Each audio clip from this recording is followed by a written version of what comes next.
Welcome back. It's been a hot second, so I hope you all are doing well.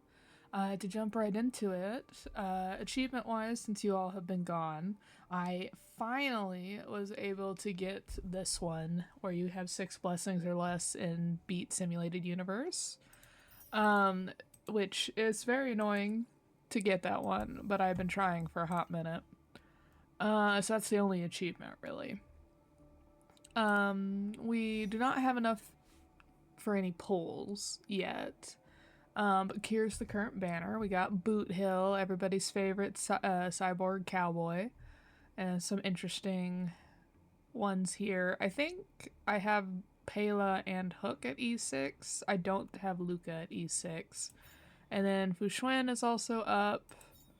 And then the standard banner, of course. Do I have Hook at E6? I think I do. Oh, no, E5. Really close, though. And then, oh, Luca is E6. Well, swap those, I guess. And then Peya is, so I really only need one more Hook. And then what are we doing? We are still way behind everyone else, and we are currently working on the main story quest, which is what we will be doing today.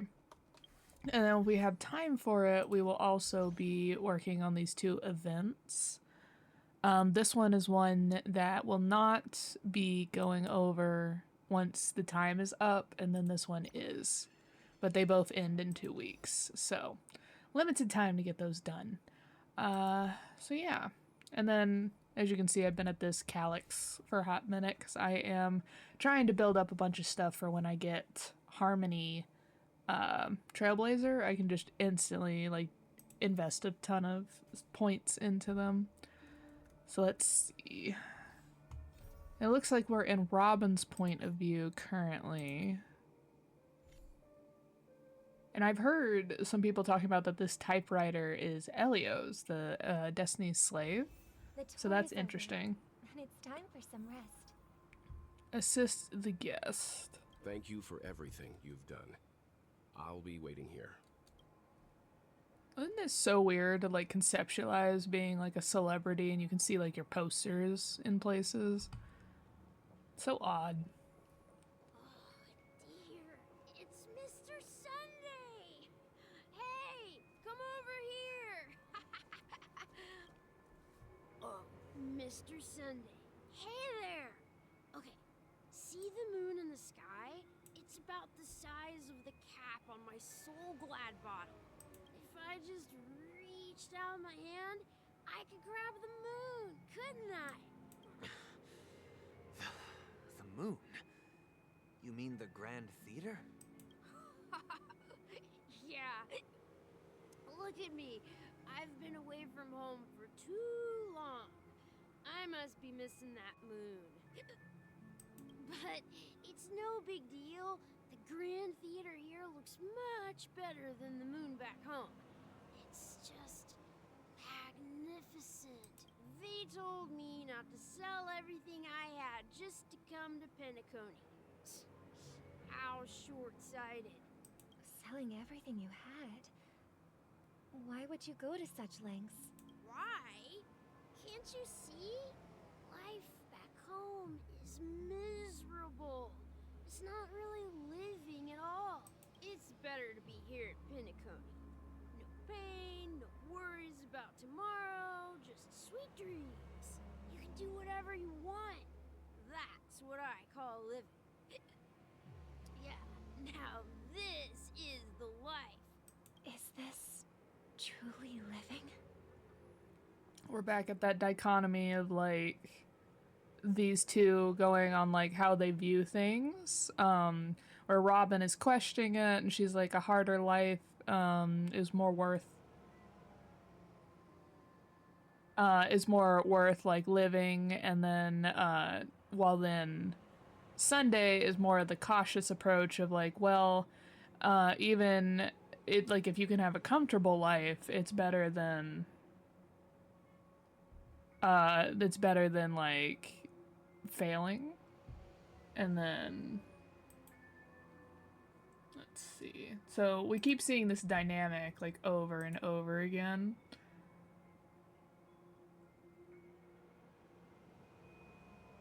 One second. Let's see. There we go. Get rid of that. A little bit of spam on there. Huh? What did you say, young lady? I didn't quite catch that.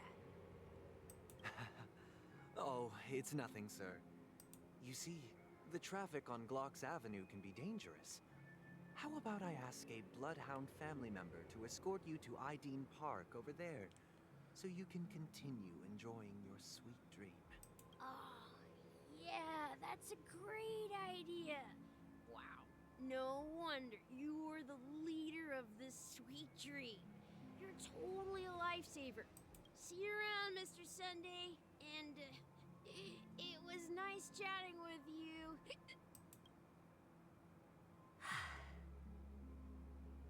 Hello, hello. What's up, sister? This is the land of the dreams. But why do they live like this? The man we ran into, he doesn't seem happy at all. Even though sweet dreams are nice, they're just illusions. But for him, they're the only way to survive, even if it means giving up on reality. That's not really living at all. I suppose you have a point. But, in my opinion, that's how most people live their lives.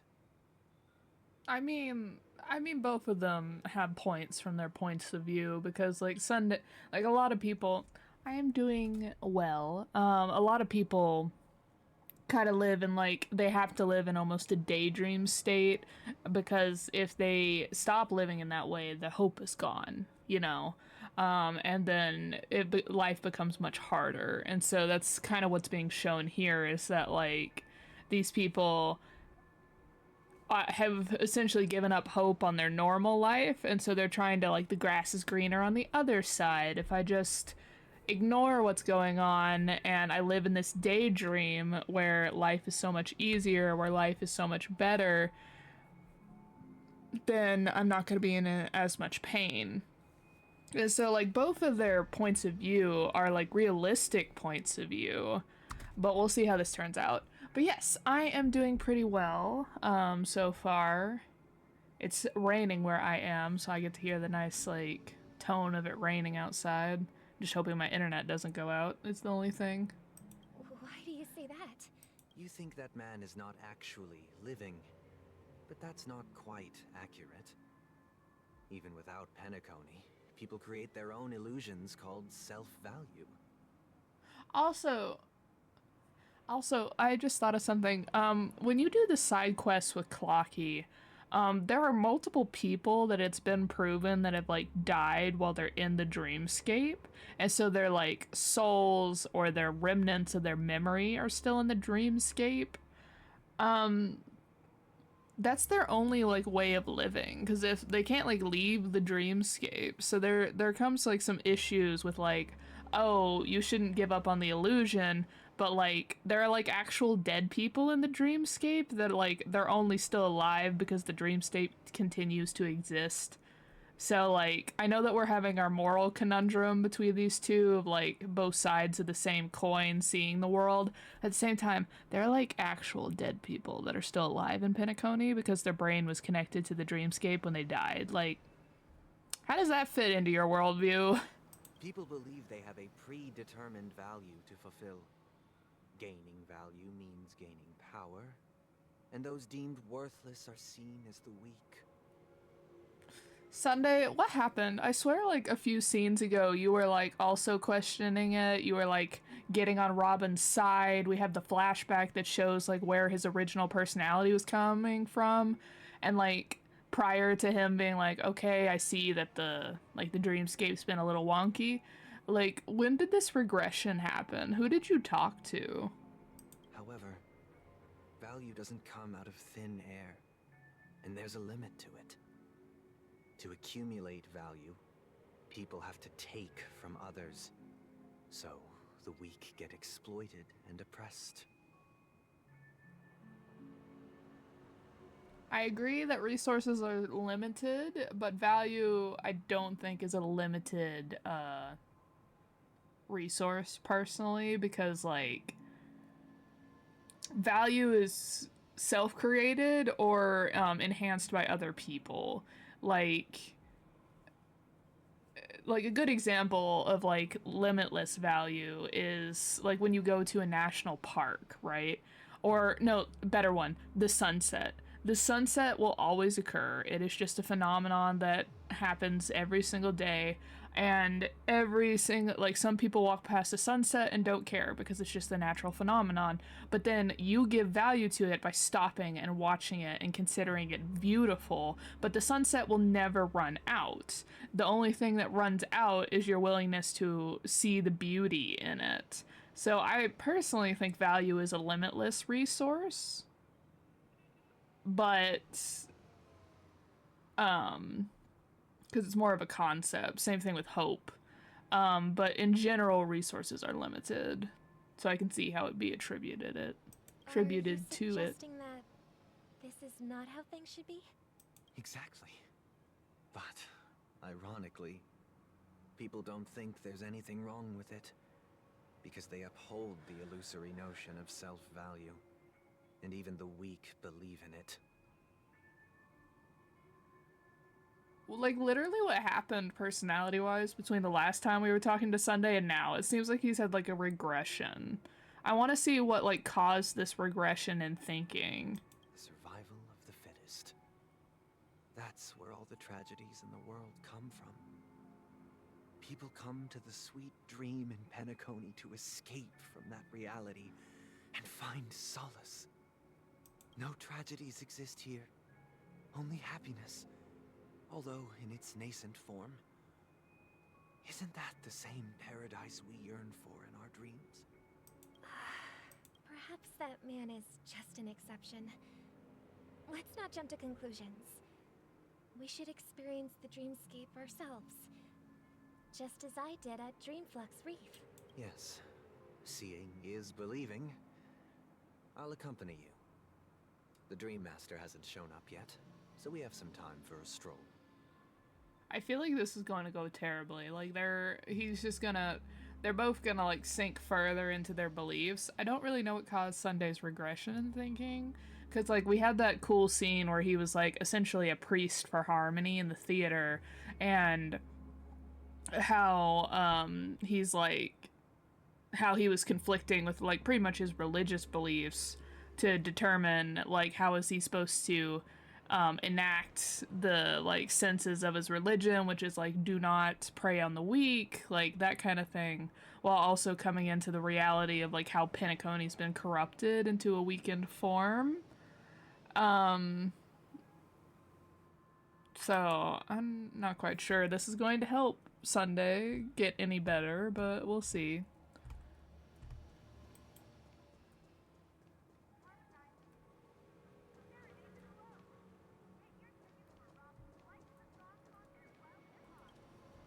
Glad to meet you again, Robin. How are the preparations for the Charmony Festival coming along? We're all so excited about it. It's going smoothly. Thanks for making the trip to join the festival. You're too kind, Robin. It's a pleasure to have guests from all over the universe celebrating day and night. I can't stand being lonely or bored, so this jubilant dreamscape is perfect for me. But if this went on forever, would it get boring too? Not at all. Who would get tired of having so much fun? Every day, you get to wear fancy clothes, explore all sorts of dream bubbles, indulge in delicious food without gaining weight, and you never get old or sick. As long as you can afford a room, this place is the ultimate paradise. I feel like this is, oh, what is it called? There's, like, a specific type of, like, issue you run into with surveys. Oh my gosh, I forgot what it's called. I went over this in class. Oh my gosh. Where it's like there's always going to be bias in surveys because usually there's like only one, like usually you have to have motivation to take a survey. And so if there's a, like in this case, the survey is the dreamscape. obviously people who already have this mindscape of it's better to exist in the dreamscape where you can have everything with very like limited issues, like you're already biased towards wanting to be in the dreamscape. So them taking the survey in the dreamscape is leading to a bias of everyone being like, oh, why would I ever want to leave? Because the people who don't want to leave are already in the dreamscape. You know what I mean? So like they're running like surveying these people is just going to sink Sunday if he is having like essentially control issues. Is gonna sink him further into his belief because of the fact that, well, everyone's happy. Why would I want this happiness to go away if everybody's happy? Like, kind of thing. But you know that only a few things can be brought back from the dreamscape to reality, right? That's exactly why I don't plan on bringing anything back. Just enjoying the dream itself is good enough for me. I mean, I'm not one of those long-living species. I only have around 60 or 70 years in this lifetime, and there's so much to worry about. Being happy here is pure bliss. Only in this sweet dream can I truly feel like I'm in control of my life and fate. Who would want to go back to reality after experiencing this bliss? I see. I genuinely wish you all the happiness in the world. And I wish you a fantastic performance, Robin! I'm off to the Blue Hour for the ball. See you later. Seems like that guest's perspective didn't resonate with you either. She had a valid point. I could sense her genuine happiness. It's just that... What you're trying to say is, she thinks she's in control of her life. But in reality, she's just escaping from reality and seeking solace in this sweet dream. Once she steps out of this sanctuary, everything will be lost. Sunday's voice is so nice, by the way. Kudos times a billion to that voice actor. His voice is like so soft. Like I would love to listen to like those ASMR YouTubers who do like the voice channels that you can like fall asleep to. That voice would be perfect for it. Well, she did make mention of being able to afford a room. Didn't she? However, the paradise in our dreams, it doesn't have to end. No. And the paradise we yearn for shouldn't be just a fleeting dream either. I feel like they're having two very different conversations. I feel like they're like getting the same information, but they are pulling two very different viewpoints from it. Like they think they're having the same conversation, they're definitely not. Also, Robin, did we not pick up on the fact that she said, "I'm excited to see you again"? I'm assuming that's a reference to the fact that Sparkle was running around pretending to be Robin. The scenery in this dreamscape is truly breathtaking, isn't it? Oh, Robin. Can't believe I'm meeting you in person here. What an honor. You're right. Even though time stands still in this dreamscape, it always feels fresh. I find something new every time. A philosophical mind. I hope I'm not intruding. Oh, not at all. No. With little time left, I yearn for meaningful conversations, especially with someone as esteemed as you. Do you mind if we chat? It's my pleasure. No need to be formal. Just speak your mind. You said, with little time left. Please, forgive me for being blunt. But is that why you came to Penacony? Yeah. I was part of a war, and while escaping from the Sarkosian mothership, I got exposed to some radioactive materials. And then, all my comrades died, and my hometown was wiped out by neutron bombardments. I couldn't bear to live with everything I knew gone.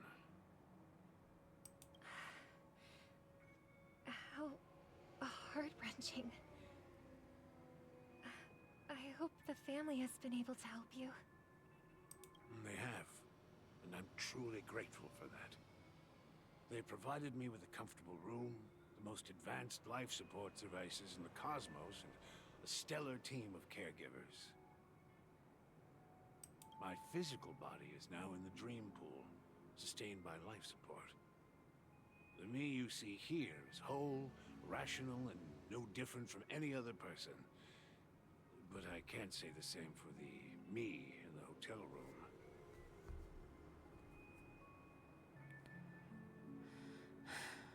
This is one thing we ran into with Robin, because from what we understand from Robin's backstory is that, like, she cannot exist outside of the Sam mecha very easily. Like, she is, at the very least, like, unable to walk without the Sam mecha suit.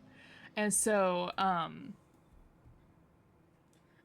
like, this would also be something I think that even doctors in reality are trying to work with, where they're, like, making virtual reality where people who have handicaps in some ways can still go out and experience things, even if it's on a virtual level, to try and incentivize them to feel that there is hope in reality, and, like, to try and get better, because anytime, like, someone suffers, like, extreme injuries, half the battle is always mental. Like, you have to have a will to survive a lot of times for your body to get better. And so, like, if you were, like, extremely handicapped, if you could be in a dreamscape that allowed you to get away from these handicaps and just be able to do anything you wanted to, that could be very addictive as well. My true appearance. Yeah. I hope you never have to witness it, Robin. So, you'll be living forever in this dreamscape. Just being able to live at all is good enough for me. Whether it's in this dreamscape or not, well, I don't really have much say in the matter. My world has been torn apart, and my life could end any second. So, even if this whole place is an illusion, it's still my paradise, and I'll treasure every moment I spend here. How I envy those everlasting things. That old man's story. It's so tragic. Fortunately, this sweet dream gives him joyful memories to hold on to for the rest of his life. That's precisely why this sweet dream in Penacony exists. So I don't know why, but Sunday currently is getting me the vibes of, like, a cult leader that's trying to convince someone to join his cult. Like, literally, this is the vibe I'm getting from him. However, even this sweet dream has its limitations. While it provides solace to the disillusioned, it can't completely eliminate pain in reality. There will be a way out. Penacony is already on the right track. Is this Sunday? We keep when we were in Penacony, we've had people pretending to be other people this entire time. Is this actually Sunday, or is this the Dream Master controlling Sunday, as is shown that the Dream Master can do? Like, I don't know, his personality just seemed to, like, warp, or maybe I wasn't paying enough attention, or it's been too long since I last did that piece of the quest, but it seems like his personality just changed.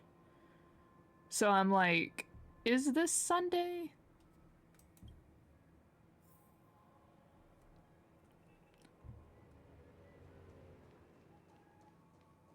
Oh, Robin 2.0. Look what we have here. A lovely young lady. Brother, what a surprise to see you again. Show yourself. Your trick won't work on us. I've heard that a skilled mass fool received an invitation too. That must be you, right? Did you enjoy yourself? Barely. The people here are way too gullible. A little bait is all it takes for them to bite. And they run away at the slightest hint of danger. In other words, they're naive and cowardly. Now that you've had your fill, It'd be wise to leave before it's too late. The music of the harmony doesn't tolerate discord. What? Now that you have the real Robin, I'm useless? Oh, how disheartening. I've done so much for the family. You should be thanking me, because if it weren't for me cleaning up this mess, Penacony would still be in shambles. Don't you think? That was a personal request from the head of the Iris family, and it has nothing to do with us. Step aside and stop causing trouble for the Charmony Festival. The Charmony Festival? You think you can scare me? You think I've no idea what you're planning? I don't care what you're thinking, Chicken Wing Boy. But I'm pretty sure our lovely Robin won't be appearing on stage. After all, you're well aware of what a sorry state this dreamscape is in under the banner of harmony. Penacony, the land of the dreams. Is this truly the paradise you desire? Stop it. What's the rush, Chicken Wing Boy? Did I get to you? Our paradise is none of your concern, masked fool. Leave now, or the family won't tolerate you anymore. All right. I'll go. But Robin, I suggest you seriously consider this. Do you really believe those living in dreams can escape pain and find true happiness? Well, I've done my part. And now I'm simply waiting for the fireworks to begin. As we know, she has given out bombs to like a bunch of people, so we'll see how that goes. Here, the last 2 gifts for both of you. And don't lose them. If by some unfortunate chance the Charmony Festival starts against all odds, remember to use them during the show. And it'll be thrilling. Bang! I heard a raven cawing in the distance. It seems the Dream Master will arrive soon.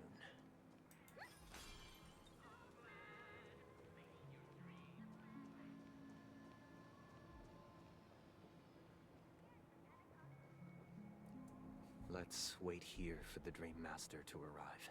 Okay. By the way, brother, I heard you no longer have a sweet tooth. Back when we were kids, you used to steal my desserts. Seems like a lot has changed during my absence. What exactly happened? Well, someone has to stay awake even in this sweet dream. But that someone doesn't have to be you, or anyone in particular. You're carrying too much on your shoulders, brother. Oh, it's clipping a bit there. The paradise in our dreams. It shouldn't be like this. Oh? Why is the bell ringing? Isn't Penacony stuck in like a perpetual, like, right before midnight? Penacony is nothing more than a dream. It can't erase the worries and pain of reality, or bring true happiness. It only offers an escape from reality. Nothing more. Remember the old man we met earlier? Without this dream, he might have completely lost himself. That might be true, but even without Penacony, he could have chosen another path. As far as I know, the Intelligentsia Guild has been promoting their rehabilitation techniques for a long time now. That path may have been more ordinary and challenging, but now he is receiving hospice care in a comatose state, and his fate is sealed. Yes, but you also have to pull into the fact that, like, you also have to just allow people to make choices. Because you're also trying to impose that you think this is the wrong choice, and so now you're like, oh, I want everyone to pick the harder, more challenging choice because I think it's the right choice. There isn't really a right choice in all of this. It's people are presented with their reality, and they have options depending on how their reality is set, and they make it based off of their own, like, abilities and wants and needs. Like, there isn't any right choice. Is Penacony granting these people a future? Or is it taking it away from them? Well, don't forget this. Not everyone really has a future. The future for humanity is like the sky for birds. People mistakenly believe that flight is inherent to birds because they've never witnessed those birds crashing to their death. Do you remember how we took in that little Charmony dove when we were young? So I've seen a lot of things online that might suggest that Sunday's unable to fly. I wonder if these bits, these like, everybody's been mostly just treating them as earrings, but in his wing. I wonder if it like is a reference to clipping a bird's wing. Yeah. We took care of it. Provided food and water, groomed its feathers. And later, when I decided to leave Penacony, I opened the cage and set it free. Well, I didn't mention what happened to it in my letters because I didn't want to upset you.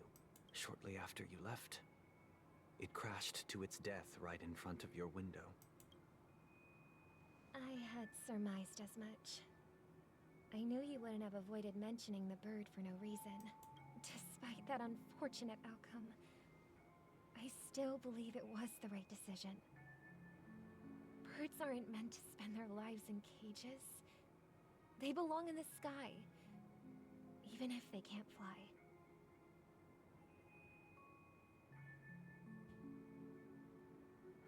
I don't know. I get like morally what Robin is going for, but like the way she is imposing it of like, oh, it was my decision to let the bird out, even though me and my brother were working together to take care of it. It was my decision to leave.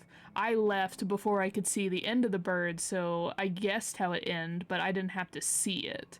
So she didn't have to see Sunday, who stayed home. She didn't have to see Sunday probably try and take care of that bird to try and keep it alive after it had crashed, and probably the pain he went through, because from the other things we've seen is Sunday feels emotions very strongly and like almost clingy with the people he's with because of like how upset and absolutely like furious he got when he thought his sister was dead. So like, I don't know. Robin's blasé, like, I think I know what's best for everyone. Moral argument also doesn't really hold weight. That's why I'm like comparing them to a coin. Because Sundays, like, I think my decision is right, and so I'm gonna take control over everything side of the coin, versus Robin's, I think I'm right, and so I'm gonna make sure that people don't take the decision that I think is wrong, but if they fail and get harmed because I'm closing off a decision for them, I don't really care about that outcome, or like it's unfortunate, but it's just the fate that I believe is correct. Like it's literally a coin. Like they both have the same concept, they're just like producing it differently. But here's the thing. If there are birds in this world that can never fly, can we really assert that they belong in the sky? Penguins can't fly. And also at this point, they're probably talking about each other because either Sunday was never able to fly or he has his wings clipped. And so, like, Sunday can't fly while Robin can. She can leave here. Well, then he is stuck on the ground. Are you implying that the same goes for humans too? Let's take the Astral Express as an example. The Nameless made tremendous efforts to bridge worlds, gaining fame across the universe. However, only a few extraordinary individuals can endure such a perilous journey. That's because the pursuit of the trailblaze exceeds the capabilities of ordinary humans.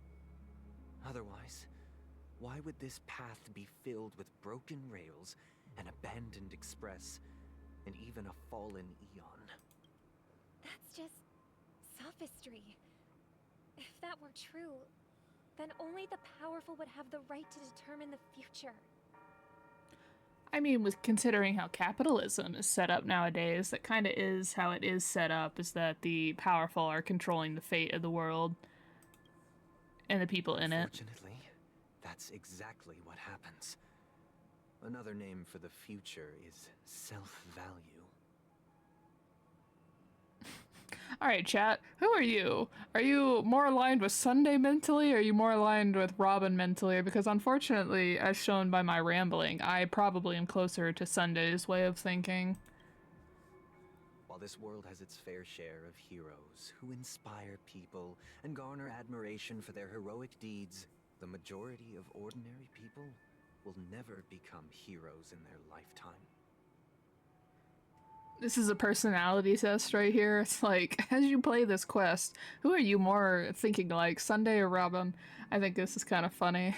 I still think Sunday sounds like he's trying to talk people into joining a cult. It really sounds like it.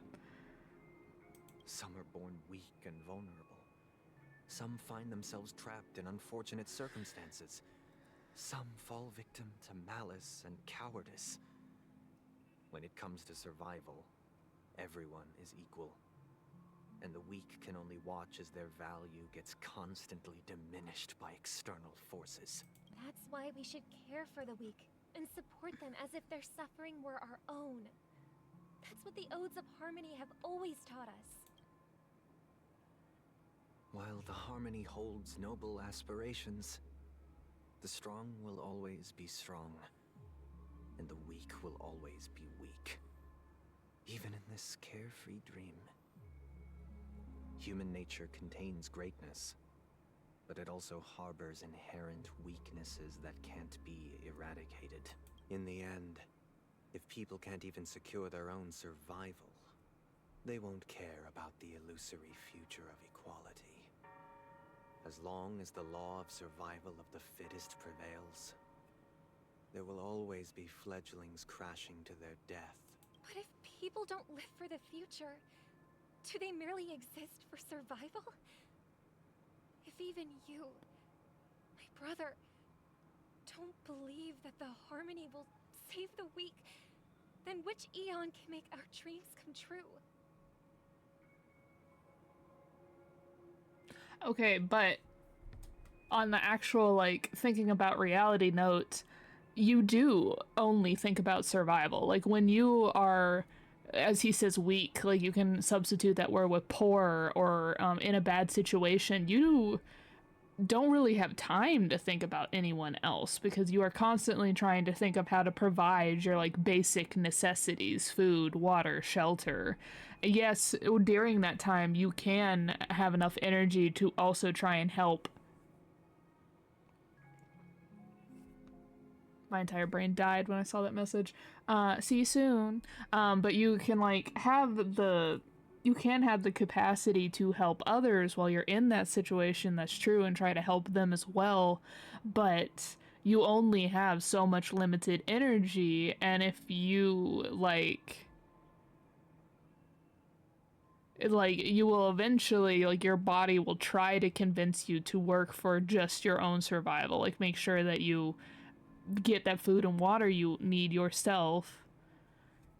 So it's like, yeah, people can also be selfless and work themselves into the ground and ignore those survival, like, thought process and put all of their efforts into the others, but eventually that'll catch up to you and you will most likely die unless other people also try to take care of you in that situation.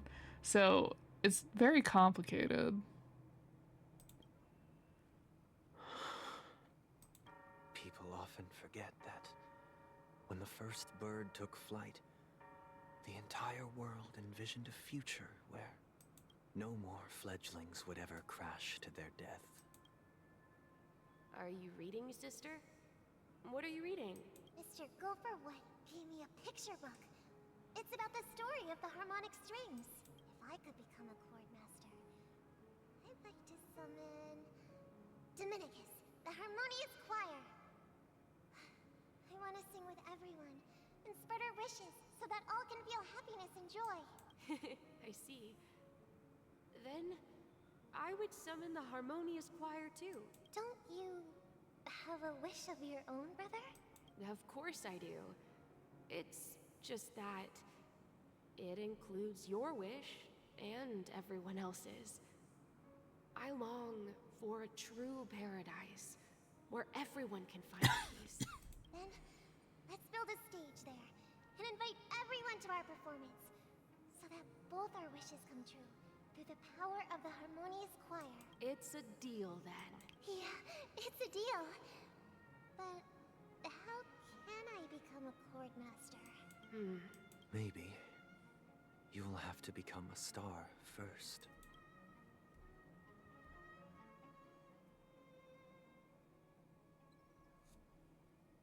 Eight system hours until the Back sooner Charmony than I thought. Festival. Any results? Yes. And now, it's up to us to forge ahead. Since he's already carried out his last wish, my final mission is complete. But pardon me if I sound curt. It's good to have determination. The path Mikhail left for you is not an easy one to tread. Why else would he have chosen to sleep in solitude, staking everything on some nameless in the future? But you have the numbers. And in numbers comes strength. So that might just delay your inevitable a little more. Got any more encouraging words? As I see it, relying on Welt's negotiations alone is far from enough. Regardless of whether the other party will be compliant, negotiating simply allows us to meet them as equals and won't grant us an upper hand. Penacony is our rival's home turf, and we already have very few chips left to play with. Rather than idly sit around while the family's got us blocked off, an offensive approach might be a wiser course of action. We're more familiar with the Stellaron's properties than most, and since it's the key to stabilizing the Sweet Dream, it's vital to the family's interests. By attacking their core interests, they're bound to retaliate hastily. And as the saying goes, haste makes waste. That's right.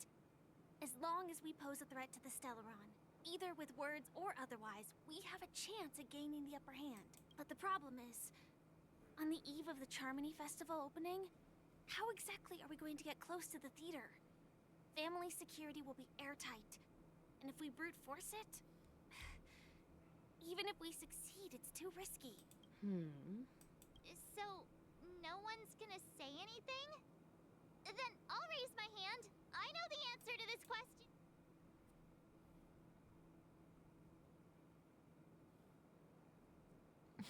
Not the master stroke. Jingyuan. The Express crew would have been disbanded long ago if it weren't for me. So, I heard that before the Charmony Festival begins, there'll be a pageant to kick off the festival. It's called the Soulglad TM Festivity Auditions, or something. And it's going to be held in the moment of Scorched Sand. As long as we clinch the top spot, we'll be able to attain the title of Festive Superstar, and be able to personally bask in the graces of Miss Robin. Not that that's important. What's crucial is that we can enter the Grand Theater before the audience arrives. So, how do we go about participating in these festivity auditions? Not a freaking contest before oh my gosh, before we have to go fight a boss. I've already procured special invite tickets from Miss Robin's fan club. To tell you the truth, I had been preparing to join the auditions all along. But now it looks like even if I scrape through, I probably still won't have the chance to shake Miss Robin's hand. Wasn't Miss Robin with us just a moment ago? Why didn't you shake her hand then? So they're still running this thing, huh? It was originally just a publicity stunt, set up by Mikhail to drum up attention. But it looks like it might be worth a shot. We'll follow Marge's plan. Mr. Gallagher, will you be joining us? I'm afraid I won't have the time. As a virtual character, I've already completed my final mission.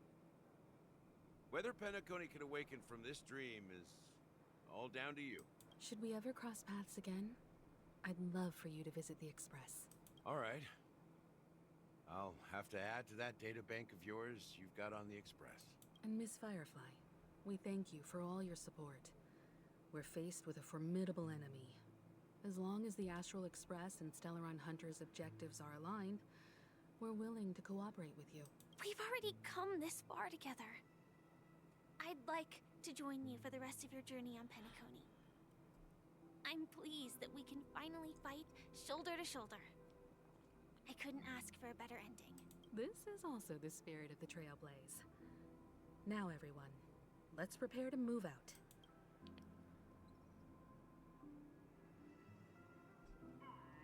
Ladies and gentlemen, welcome to Scorched Sand Hall. This is where challengers thrive and dream chasers shine, all under the watchful eye of the entire universe. Is this why the ult for the Trailblazer is them dancing? Is this why? If you have ambition, dreams, and the drive, dear friend, the next superstar of Penacony's Charmony Festival could be you. Oh, wow, they've really outdone themselves. Oh, I'm starting to get excited. Behold, here come four friends with spirits high and full of steel. Are you aspiring to be the superstars of the festival? Is he talking about us? Yes, you! There's no doubt about it. I see you have all the potential of a superstar in you. Oh my gosh. Also, little side note, I love Firefly's stockings, and they have like the butterfly design on them. That's cool. Excuse me, you four. What are you hoping to get out of all this? As the last group of contestants, how confident are you in overcoming all of the challenges? Would you be open to a brief exclusive interview with us? It'll be quick. Your journey is long and fraught with peril, yet under a sky blanketed by banners, you vie for the crown. The sword and rose! Protect the beauty! The beauty, the beauty! Magnificent and majestic! A knight's head is hard as steel. Brother Lance's focus is stubborn as a heel. We don't all have to be winners, but if we don't have fun, we'd all be sinners. Oh my gosh, is there really a paper for each of the different, like, eons? People are pouring in. Kinda feels like all sorts of baddies are showing up. Let's get in there quickly and enter the competition. Ladies and gentlemen, please make way. Make way. Coming towards us now is one of Penacony's top 10 wealthiest tycoons and the soul-glad business empire's founder, Mr. Ideen. Allow me to introduce myself. I'm the director of Soulglad's factory, Ideen Lena. My four friends, introduce yourselves to the audience across the cosmos. Hello, everybody. I'm Himiko, a nameless from the Astral Express, and these are my companions. Don't you guys need to hide your identities? Can't hide it anyways. Penacony is plastered with our posters. And because the Astral Express is so well known, the family won't dare to make any rash moves.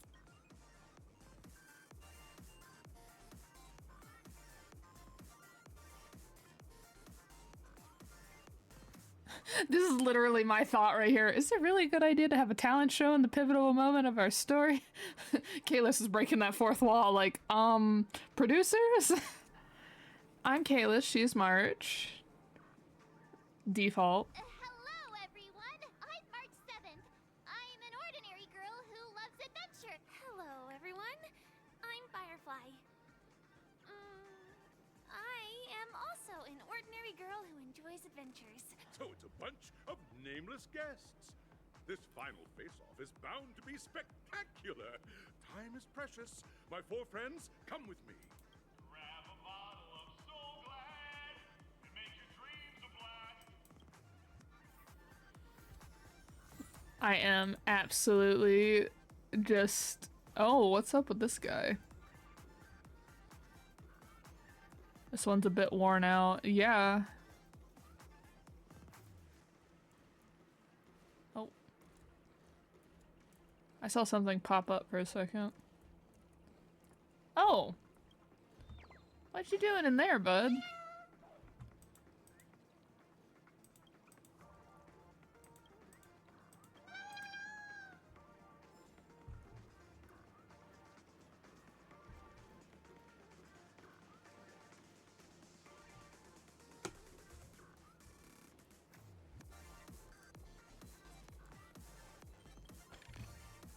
am I? So glad Scorched Hand audition venue.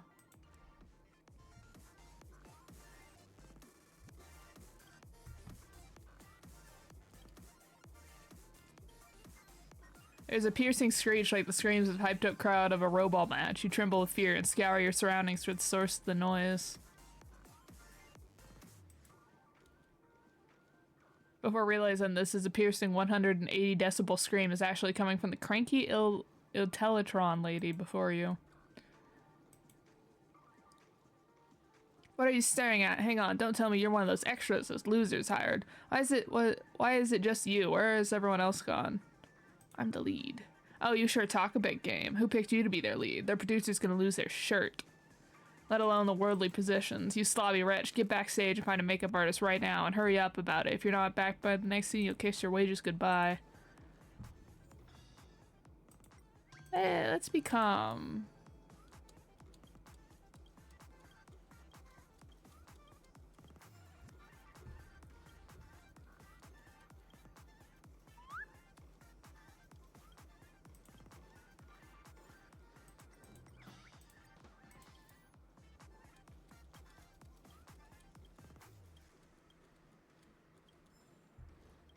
Interesting.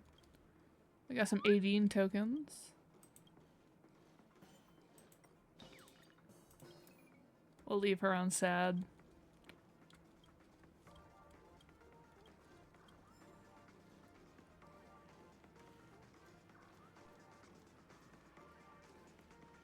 Super hacker.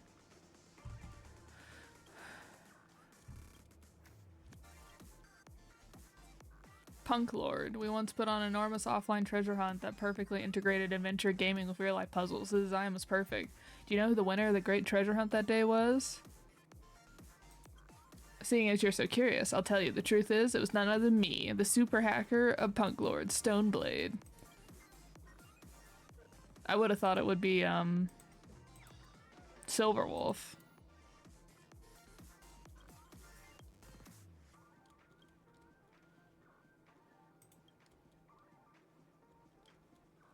Hey, buddy. Ever heard of Punk Lord? Cranky.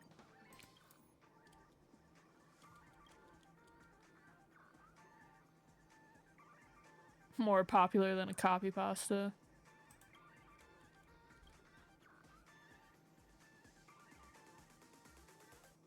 What was her name? Silver something? Argo something? Silver... It's Argo Argenti? Silvermane Guard? Silverhand? Ah yes, that's one. Argenti. She's also called Tazaroth to try and become an emanator of propagation. If people are lacking in self-awareness, you gotta let them know not to mess with a super hacker. Figured out who I am? Guess. It's funny to just leave everybody on sad. Before you get a chance to react, Stoneblade suddenly swings his arms around wildly. A brilliant rainbow materializes before your very eyes.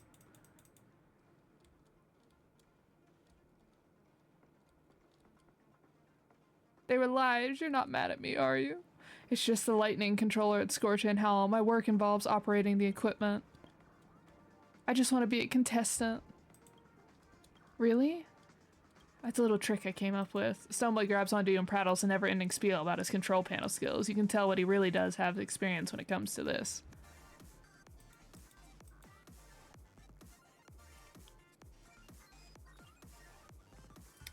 Interesting.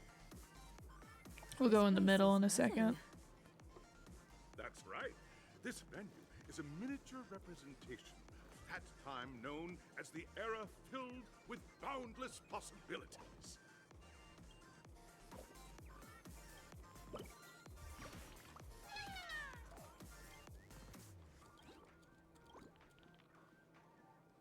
It's awful.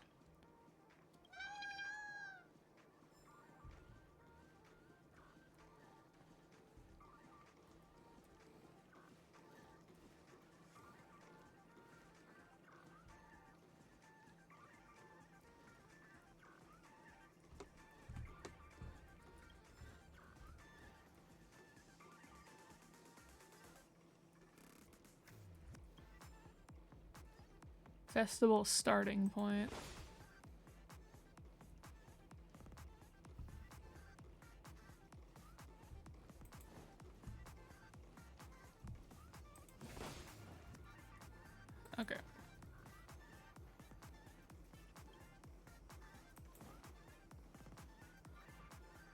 Registration is only a second, but success is forever.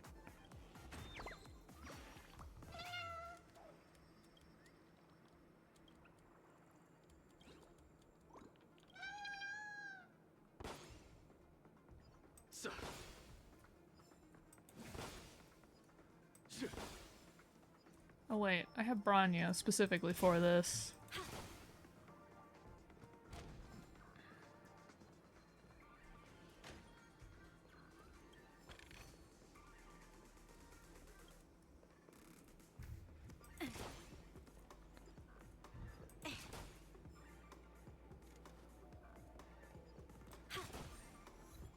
Disqualified. What's that one for? Break all boss stone balloons in the audition plaza.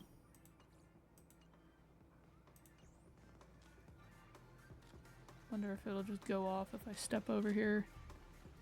Alright, before we officially start, let's go over some things once more. First, the winner's route. Can you remember all that? Oh, looks like you won't remember at all. You're one of my fans. I'm one of your fans. Have you got time for a quick interview? Don't worry, I've never tricked you into going into the Dusk Auction House.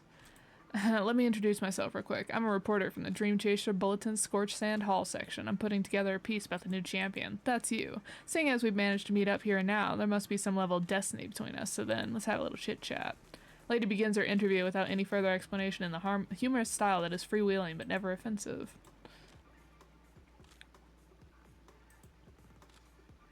You talk and talk for who knows how long before she turns around to her photographer to say,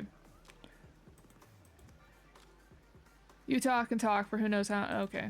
Alright, that's it for today. Thank you very much. And thanks to you, Kayla. So anyway, seeing as it's the end of my shift, can I treat you to a bottle of Soulgland as a fan? As a hobby, I sometimes help contestants out with their strategies, just mechanical analysis and tips on how to clear each stage. The experience would provide extremely valuable material for a person like me. So would you like to chat a little bit more? Oh, she looks fun.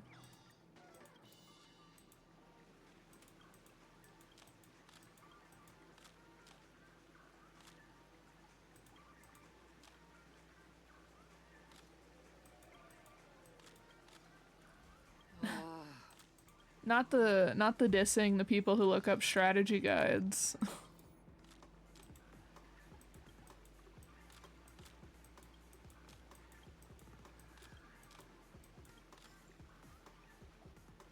Oh no. Nameless, your arrival reminds me of the grand occasion when Penacony was first established. I was still a young, bright-eyed lad back then. What is this lured thing here that keeps the shooting by? watchmaker's ads, full of zeal and ready to make my first fortune in life. Once, during a particularly grueling day, I passed out and was resuscitated by a drink from Mr. Sousa. That sweet taste has since been etched in my mind, and that was what drove me to create the Soul Glad that we all know and love today. The dream-chasing era was truly a wondrous time. Oh, I miss those days, and the watchmaker. Scorched Sand Hall is my homage to that time of boundless possibilities. Interesting that in the background we have Robin here and Sunday here, turned away from each other. I wholeheartedly hope you make it to the finish and emerge as the next superstars of Penacony. Now then, is there anything you'd like to say before the competition officially begins?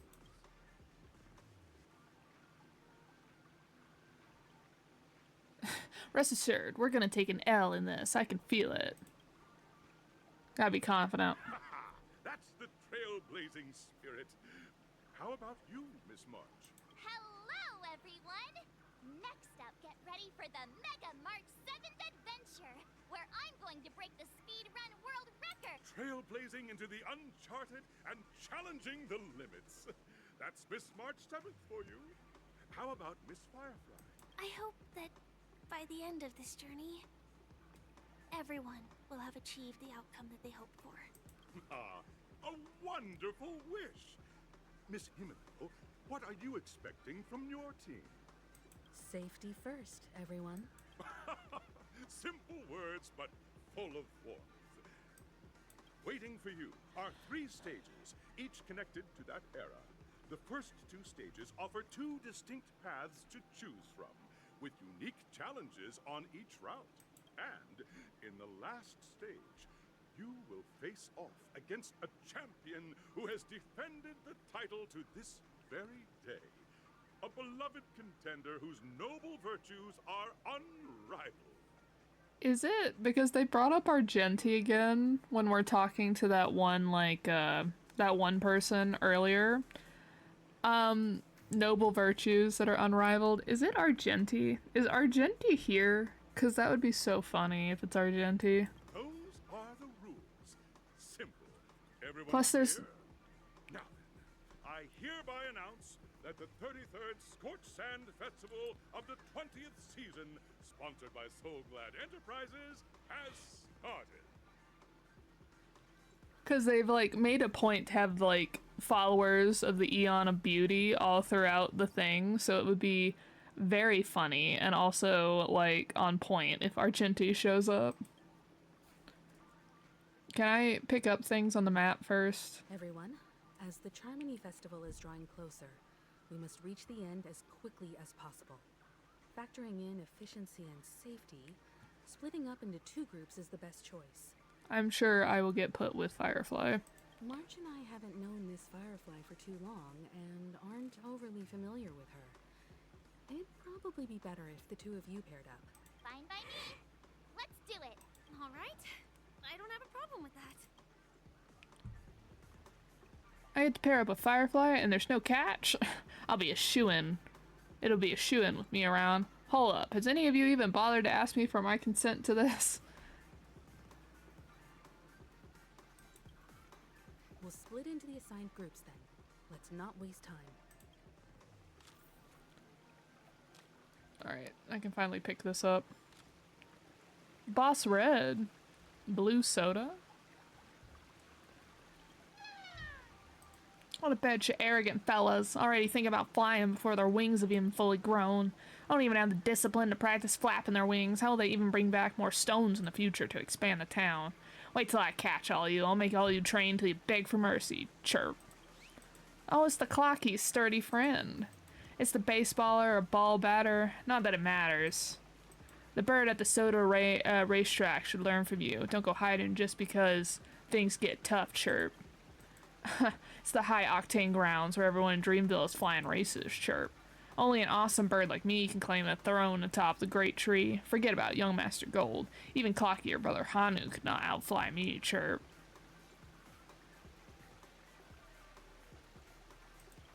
Real hardcore birds are never concerned about the details, Chirp.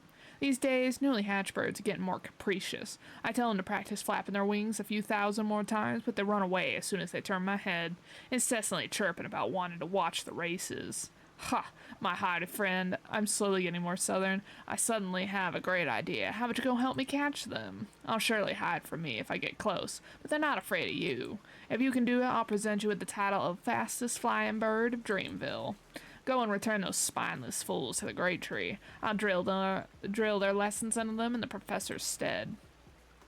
I see one over there. How do I get over there? Can I get over there? I literally see one of them right there. Or is that the one I've already, like, gotten?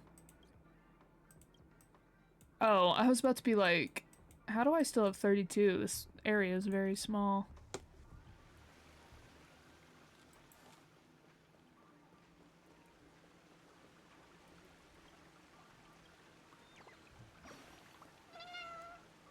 What are you looking at? Never seen a bird drinking water? Clocky can beat up Boston once he drowns down some Soulglad. The speedster can also go quicker with Soulglad. If that's the case, slurp. As long as I drink enough Soulglad, I'll become fast as a rocket. I'll surpass Boss Red in no time.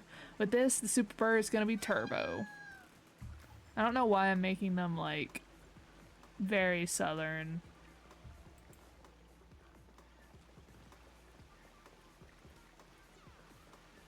Oh yeah, okay, I guess that's just the bird getting placed there.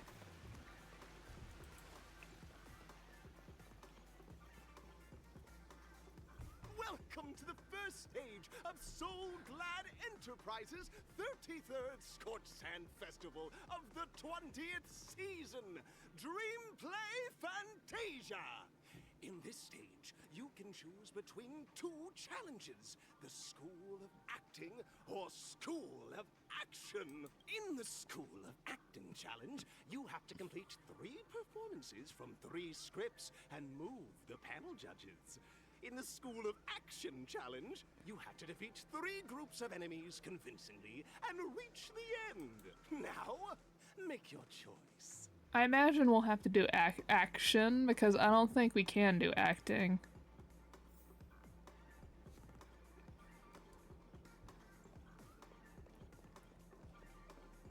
Alright, I'm not able to go anywhere.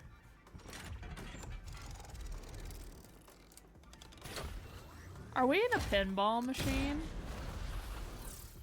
Oh my gosh, that's so funny.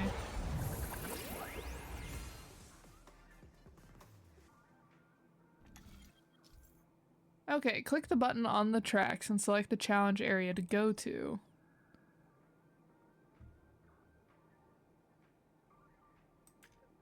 Okay, but like, which one is which?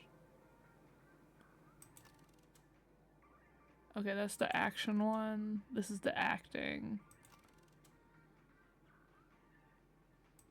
Well, what's the acting one do? Like, how does one do the acting one? For those who dare to dream, welcome to the School of Acting stage.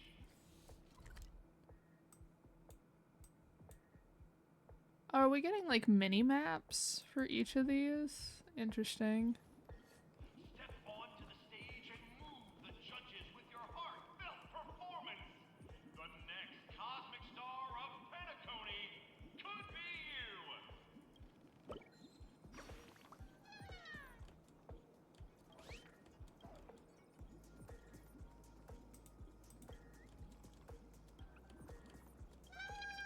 Not the standing. I love whoever's in charge of script and design because I'm like, this is so funny. Allow me to introduce the rules of this challenge to you. There are 3 stages up ahead. On each, you will find an outline of a script. These 3 scripts were written by the legendary filmmaker, The Watchmaker, and depict various stories from Penacony's era of pioneering. Your task is to bring those moments to life, find the right words, and act convincingly to make the judges feel the script's intended emotions. Oh, I wish you a successful performance. Also, a bit of trivia. The record score for this stage is held by a participant with fiery red hair. His exceptional performance brought even the strictest judge to tears. It's like he wasn't even acting at all. Argenti? Question mark? I'm very excited to see Argenti if he's here. We are running out of time, so let's get this over with quickly.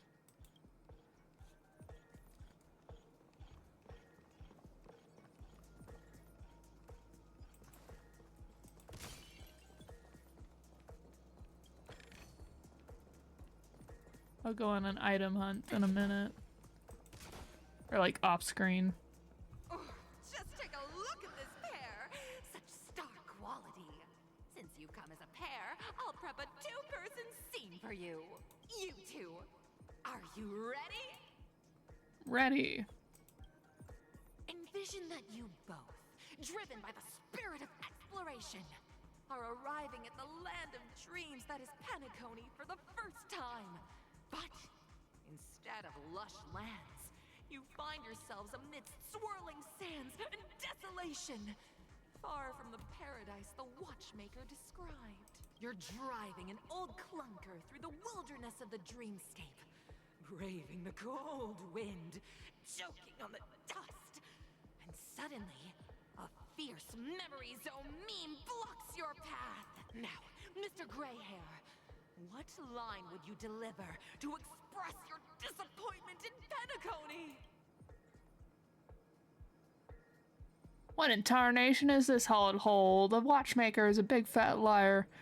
A brutish creature. Quick, let's run it over. Great, I love living on the wild side. I mean, If we're doing disappointment in Penacony, I guess it'd be this one. Very good.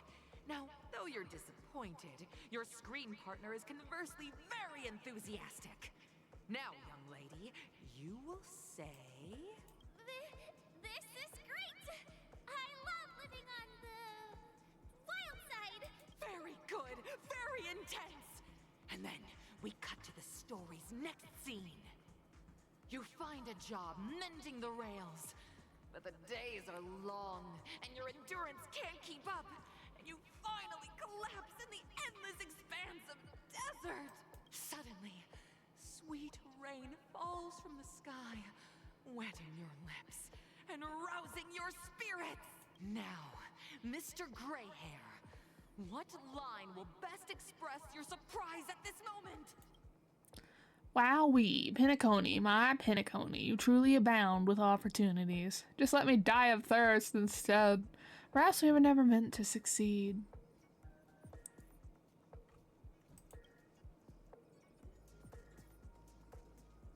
But at this moment, your partner yet gazes into the sky, both her eyes closed. The raindrops fall, blurring her vision, and she tragically says... Perhaps we were never meant to succeed. Right? Fantastic! Both of you have an incredibly solid foundation in dialogue delivery. However, lines aren't everything in a performance. Please continue this story on the second stage. Up next, you'll be challenged with a body language test. I hope these tests won't take too long. The game's like, you could have picked action over this and just been fighting monsters. What are you doing? Me over here that's like, this is so funny. Let me just grab that.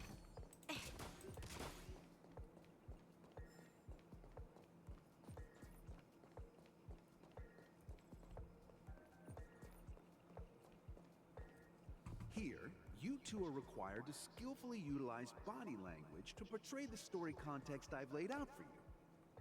Picking up from where we left off, a heavy downpour saves you both stranded in the desert. This rain quenches the anger in your heart. You look to your companion, now completely devoid of fighting spirit, wanting to comfort her. At this moment, what should you do to make her laugh? Tickle her.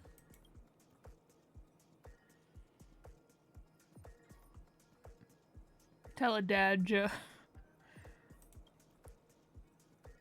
The test now is about body language. Oh, you can actually choose wrong answers? Oh, okay. You seriously think that would make someone laugh?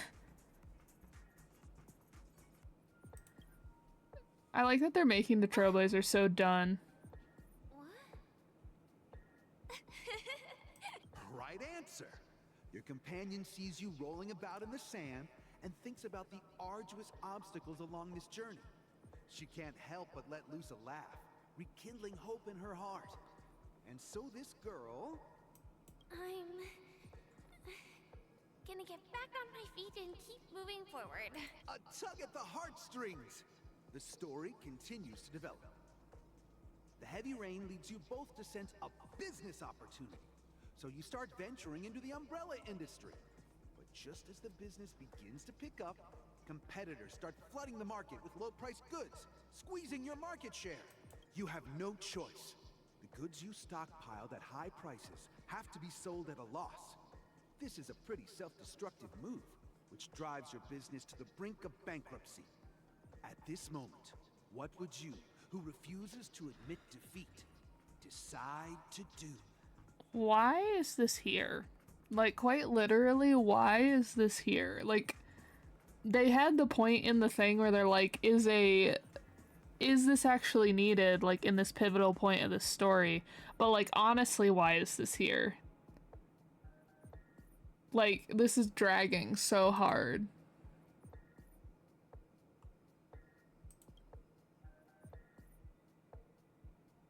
You slam the table and rise up. They think you'll back down? Impossible. Dream chasers can be knocked down but never knocked out. But it's a pity. Your friend does not agree. Seeing that you're up to your eyeballs in debt, she sees nothing but despair in her future. And then... I leave Penacony in utter disappointment. Is that okay? Of course! Absolutely! I was this close to tears! Both of you possess exceptional acting talent!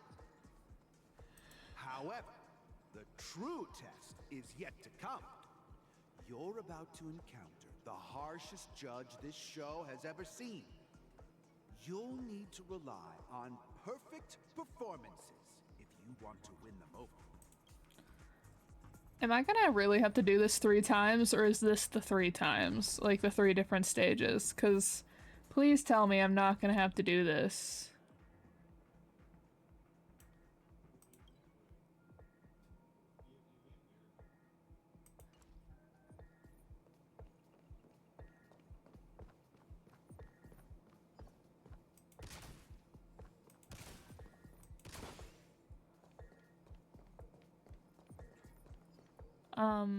Excuse me.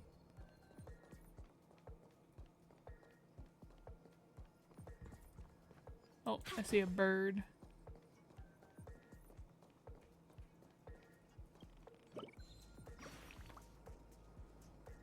Clack, the show is about to begin. Chirp. My dear, this is Dreamville's place of opportunity, the scorched sand wonderland that everyone's talking about. Those bad birdies must have duped us. Just look at this barren wasteland. Not even a pebble for nest building to be found.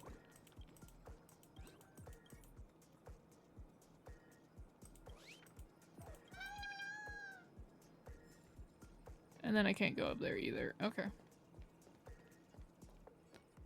Welcome to the final stage. Actually, all the scenarios that you previously encountered were all from the film Once Upon a Time in Dreams. 2 companions arrive on Penacony with nothing but a dream. Their desire for achievement is met with continuous setbacks. Ultimately, one continues on, despite spiraling into debt, while the other concedes defeat and leaves. Many years later, their paths cross once more in the thriving Penacony. Yet, they refuse to acknowledge each other because...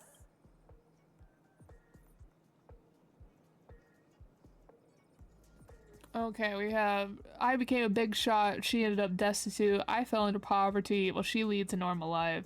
I'm leaving a normal life, but she ends up destitute.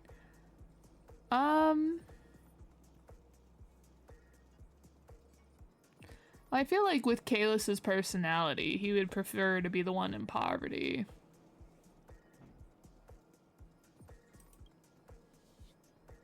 Against the backdrop of a revitalized Penacony, the joy of reunion mixes with the sorrow of past separation, the awkwardness of being strangers, and the shyness of a long-awaited encounter, all converging at this very moment. Give it a shot. Try and convey this bittersweet scene to me. Bring it to life with precise and emotive acting. Is this ever going to end? I know! Why don't you try that clockwork thing you used before?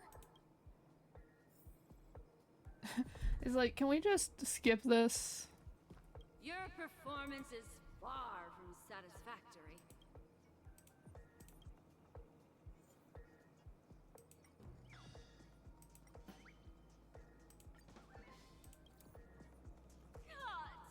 I never imagined that such a sad scene could be portrayed by you two in such a joyful and heartwarming way.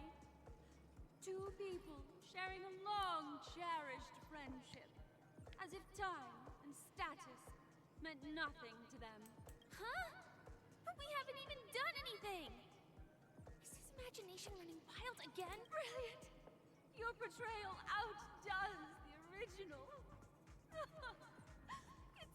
Simply beautiful. pass the test. We gotta hurry up. Stellaron is at stake. What was the point of this? Like, quite literally, what was the point?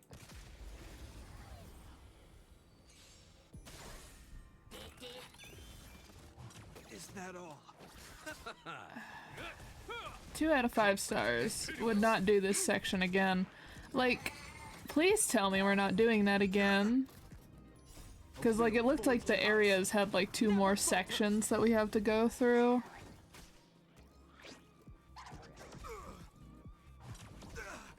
Is that a gumball machine? Lend me your strength. To guard and defend. Crush them. Here, this thunder. Show no mercy. Jackpot. A will forged in ice never falters. I hope the other 2 sections aren't like that.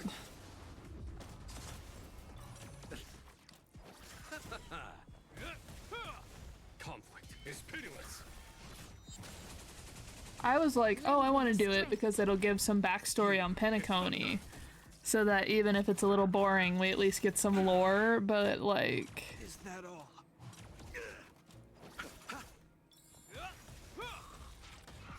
A will forged in ice never falters. Conflict is pitiless. Show no mercy.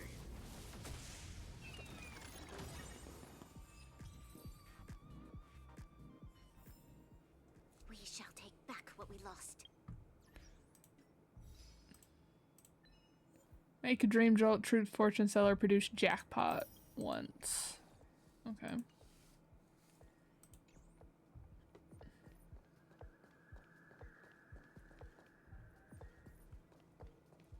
That is a concerning noise.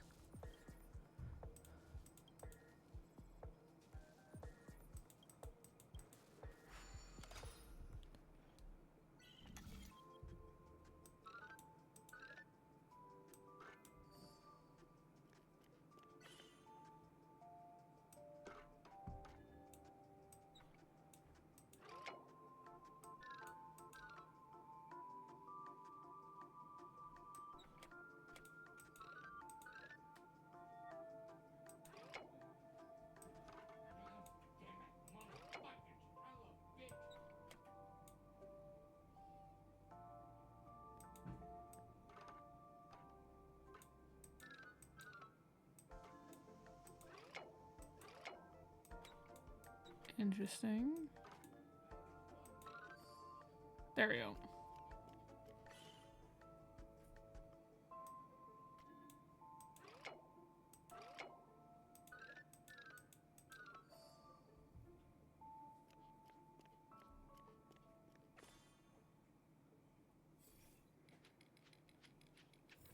So sorry if you all heard that.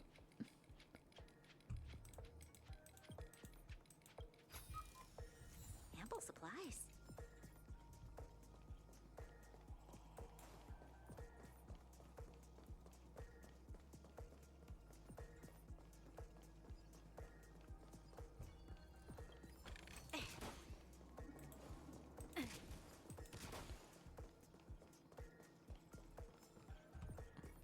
Make sure there's no bird hidden on the backs.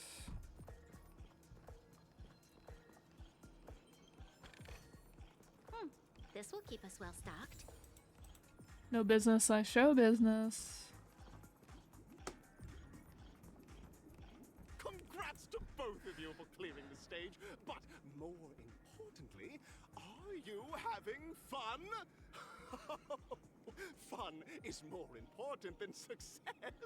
Look at the time. You finished much faster than that red-haired contestant did. That red-haired contestant.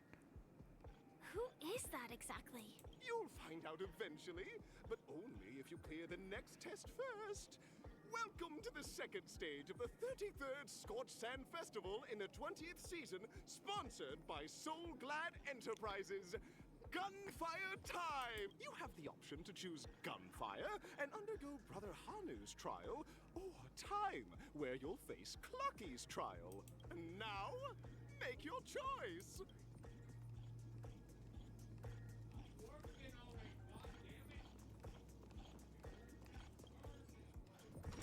Alright, let's see. So sorry if you can hear my roommates yelling in the background.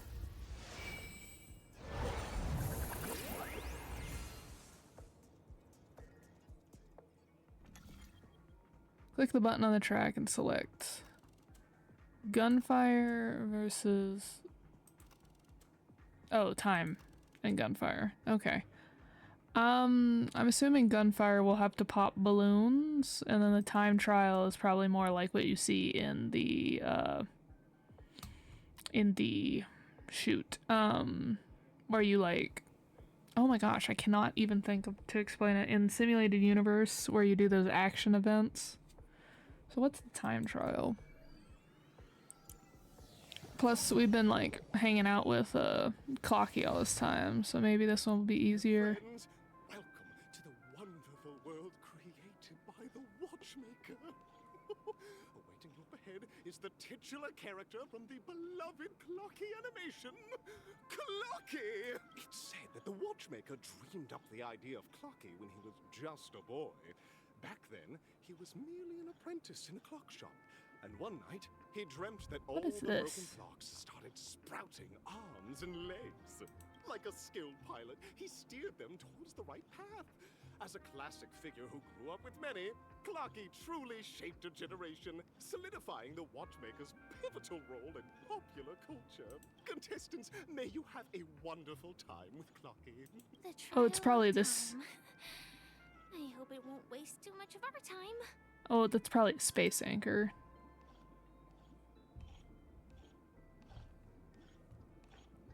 Okay. Yeah, it is a space anchor. What are y'all doing? This will keep us well stocked. That is actually so funny that I somehow did not get hit.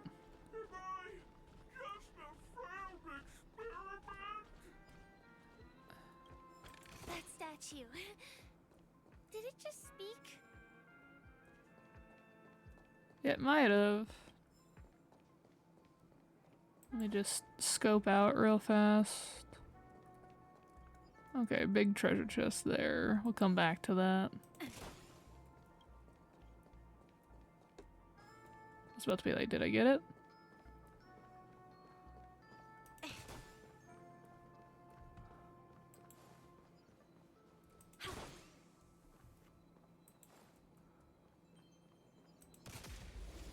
I didn't mean to hit them. I meant to hit the balloon. Whoops.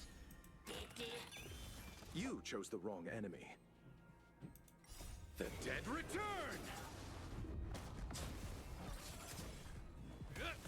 It's weird that the game is like aware that this feels like a waste of time, but they're continuing to do it regardless. It'll heal. A will forged in ice never falters. I underestimated you.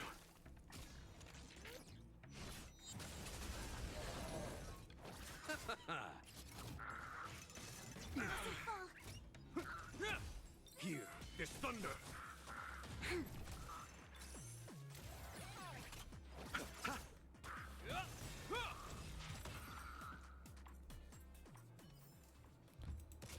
Alright, that's the balloon I was trying to hit. Okay. Interesting. So it looks like this map is a bit bigger. Oh.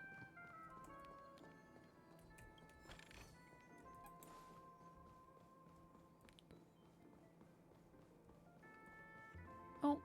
Did I just miss that prior?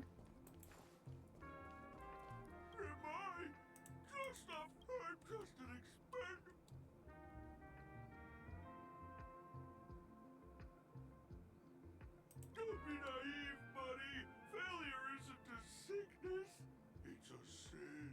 And sins can't be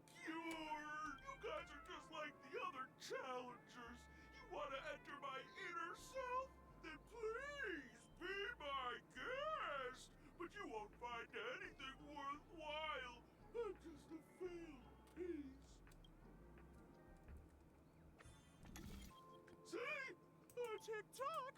It's time for me to make an appearance! Ah, the plot thickens. Flocky? I can also see him. Is this character part of the show? In Dreamville, Clocky is everywhere and can do anything!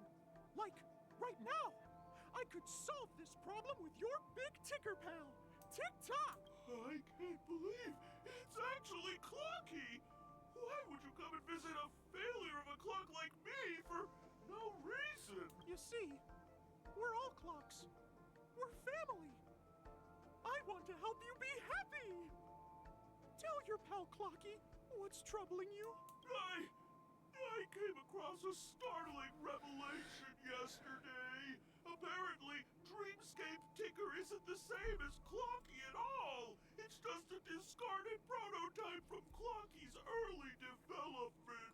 Please, just leave me be, Clocky. I just don't know how to face you.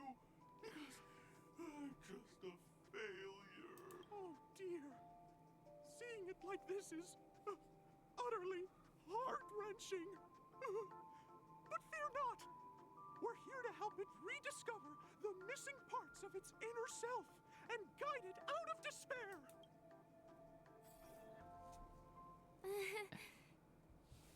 I guess even troop members can experience existential crises. Don't worry, miss.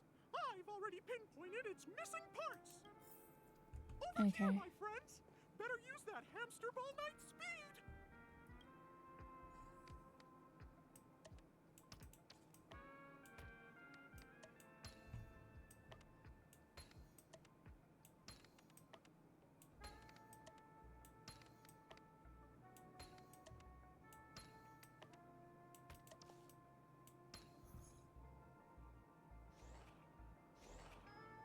Oh.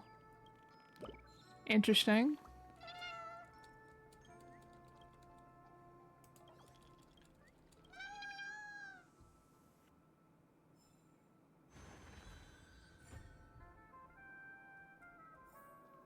I wonder if you'll be able to go back and do the other parts since we're having to choose.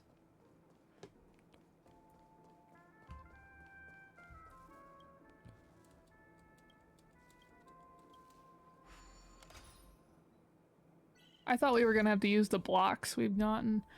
Oh, there's a lot in here. Okay.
That one was interesting.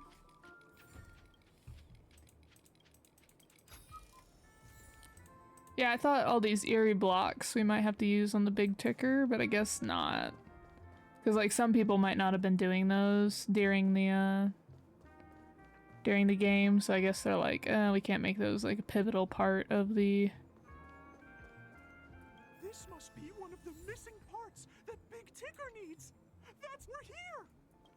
There's a missing part on the opposite side. But how do we get over there? There's also a dreams I left here by a Dreamweaver. We're running out of time.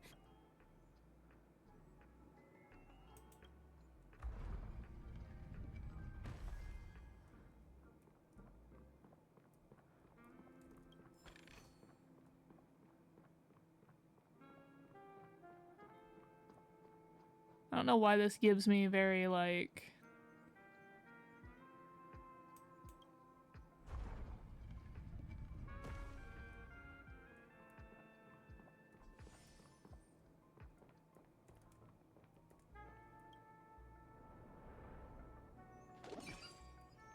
I don't know what that gave me, like very oh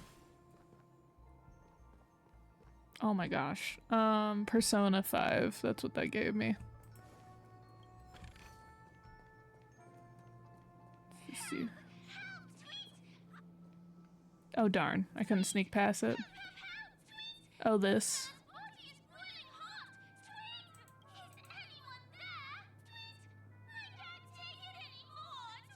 Oh dear! It's an origami bird! What's it doing in beyond Overcook's tail? Is that Cookie, Tweet? Please save me, Tweet!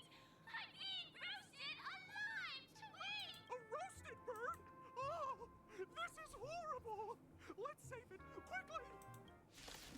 They're like, I know that you want to just get on with the story, but we're going to input every single bit of time thing that's gonna hold us up time-wise possible. Okay. This part definitely drags. Oh my gosh. Not a fan of this. Show no mercy.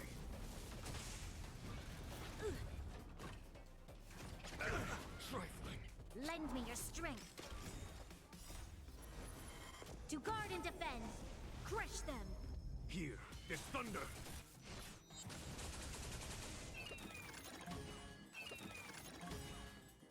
A will forged in ice never falters! The dead return!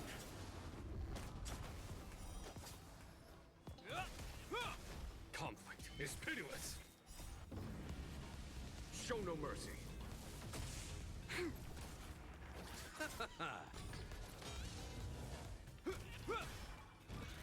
It'll heal. I underestimated you. Here, this thunder. Lend me your strength. Conflict is pitiless.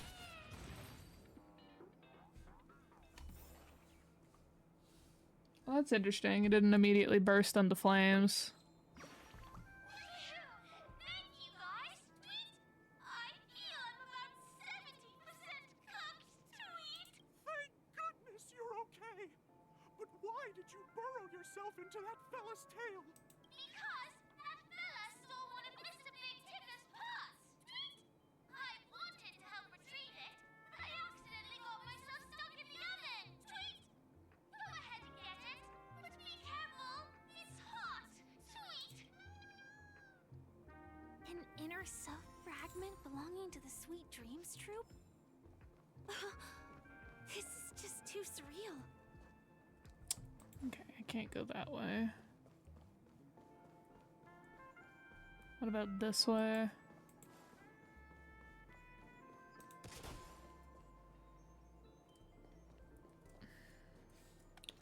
I'm missing a part.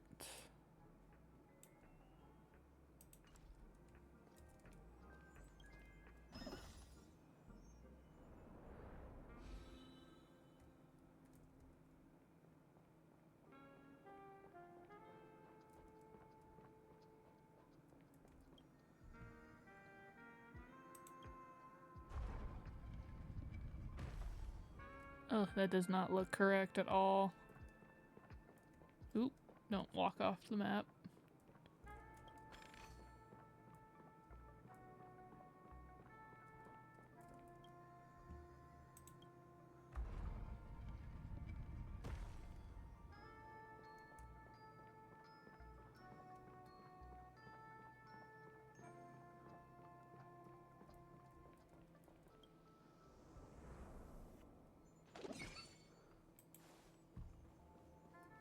Oop.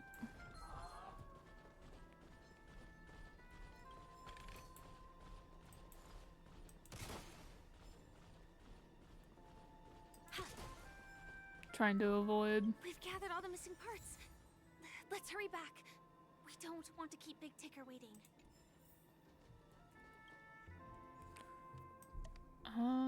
That way. Oh, is this the fence? Okay.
I get the whole point of all of these is like, oh, the distance and perception might not be what it looks like from the outside point of view, but As long as you have these, you'll be able to find closure. Tick-tock. but that still gives me nausea and seasickness. Wow! It's working! Tick-tock! Next, we just need to enter its emoscape, help connect its pathways, and we're done! Alright. Oh, this one's pretty small, huh?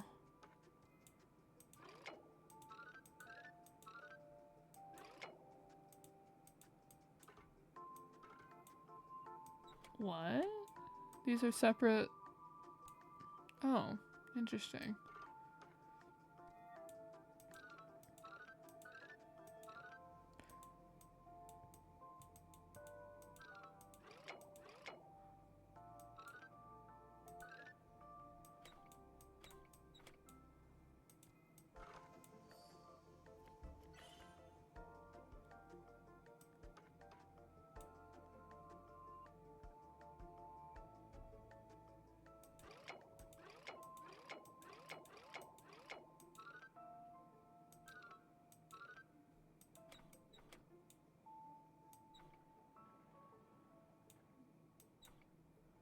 Huh. Like, this needs to come here for him to be there.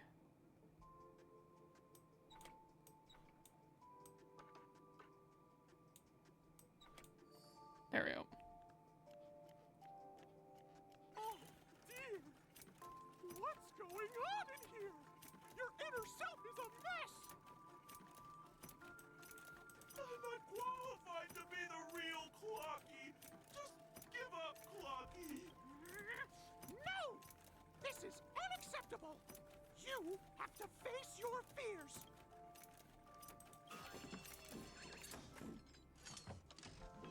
Success!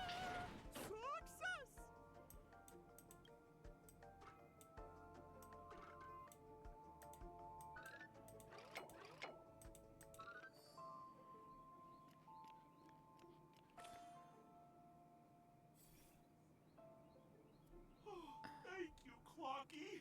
If not for you, I'd never be able to connect with people like this. You helped me find myself again. No problem at all.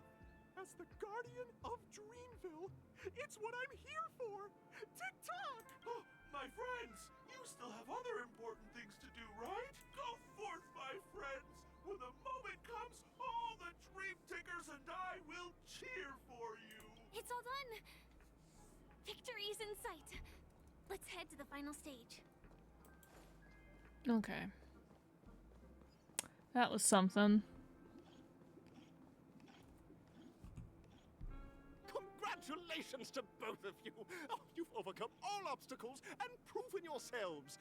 But Unfortunately, there is only one who can be Penacony's festive superstar. In the final stage, you will face the defending champion.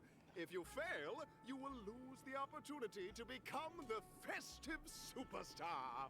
Alright, they keep saying redhead. It's obviously not Himiko. I'd be surprised if it's Luca. I'm placing all of my bets down that it's Argenti. Welcome to the 33rd Scorched Sand Festival's third stage in the... I'm just gonna skip it because he's been saying the same thing over and over and over again. Alright, show me Argenti.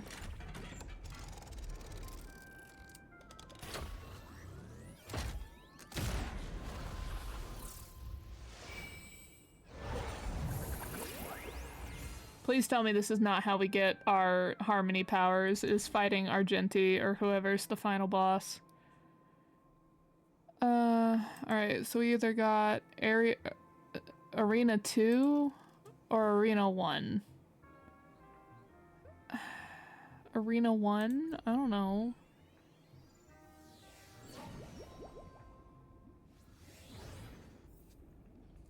Does it matter? Which arena we fight in? It is Argenti! I'm delighted. No way. I think I just saw someone. Someone extraordinary. Kalos over here with the crush. Same, Kalos.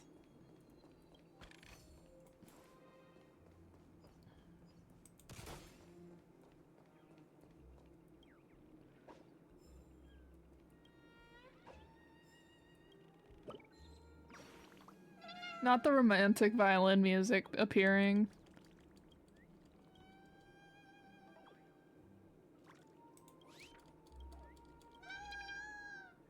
Oh gosh, if I have to fight him, is this lineup good for fighting Argenti? We'll try it, see what happens.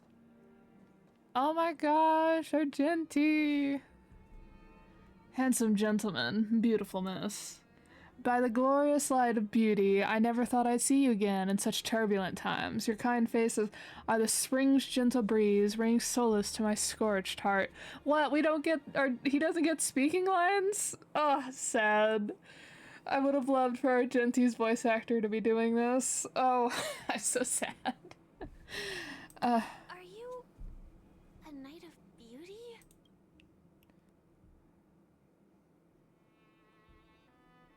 Oh. Ah, darn. Hear ye, the rosy glow of beauty has rendered you speechless. What an honor. I love Argenti. I haven't finished his, quest, but he's so fun. Upon hearing of the impending festivities, I command the one and only to bring me to Penacony with full haste. Alas, in a cosmos unguarded by the beauty, disorder prevails, thus my passage was delayed by tending to the sick and injured. Fortunately, the mini-rabbit mech pilot, stray cat duelist, galactic ninja, and quad-drive Intellitron, along with 32 other souls in distress, all emerged from their predicament safe and sound. I then led them all here to revel in the harmony with the countless of other splendid beings. I am so curious about this setup here. Mini-rabbit, stray cat duelist, galactic ninja, and quad-drive Intellitron. Is this the beauty? It's dazzling. I am so for making Kalos feel like to say every man is pretty. I do not deserve such praise. Unfortunately, that dashing IPC ambassador, whose radiance matches that of a beautiful peacock, remains in a woeful state. Did Argenti get Adventurine? Did Argenti save Adventurine? Oh my gosh. I love that. Okay, so maybe he's either in a coma or he's just wounded. I love that. Argenti, please. Not you somehow saving Adventurine. Also, how did you get there? Specifically Adventurine went into the area that's between the dreams. How did you get in there? Okay, back to business. Since fate has brought us together, it stands to reason that you both seek to accolade at the audition's victor, correct? though upon arrival I was once mistaken for a towering silver-armored fugitive with a fiery red blaze. Oh, they thought he was, Sam. Due to my lack of eloquence, it matters not, for all these trials stem from the land of dreams beauty. What matters is that I now stand before you. Our paths have crossed. I, Argenti, the Knights of Beauty, am humbly requesting for a battle in the name of the Code of Chivalry, with you both. If I am fortunate enough to emerge victorious, kindly grant me passage to the crown of victory and recognize that Idrilla the Beauty is the most peerless beauty of them all. Bear witness to... Don't get complacent. Okay, I don't think I can put auto battle on for this. Forged in ice. Never falters. Oh my gosh, I am freaking delighted. This ends here. Conflict is pitiless. Show no mercy. Lend me your strength. Follow my charge. We've entered the storm. To guard and defend. Crush them. Here is thunder.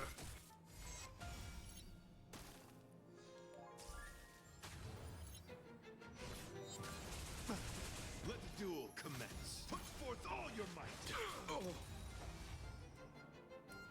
Rise to the challenge. The dead return. Rise to the challenge. Conflict is pitiless. Lend me your strength.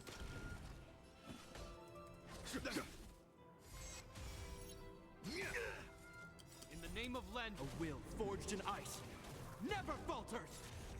Pledge thine loyalty. This man keeps getting into, like, areas that he shouldn't, because, like, how did he even get? And it sounds like he saved other people that were also stuck in between the dreams. So, like, how did you even get in there? Time for the master stroke. Show no mercy. You'll pay for this. Rise to the challenge.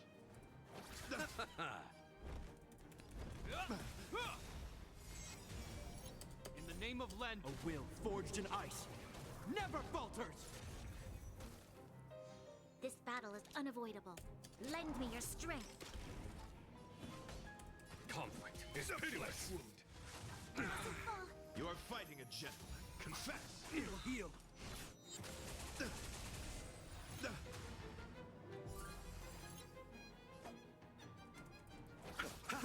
This ends here. Eternals, the dead return.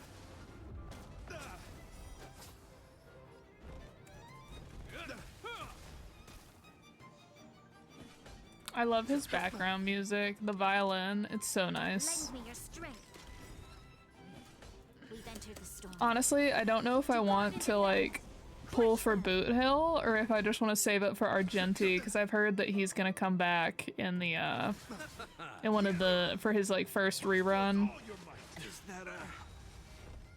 And I'm pretty sure I have him and his light cone, so I would be pulling for, like, banner purpose, or, like, Eidolon purposes. But he is actually kind of fun to play. I don't have the proper battery support to run him at his best capabilities, but...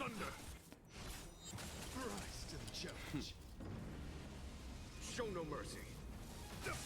You'll pay for this. Lend me your strength.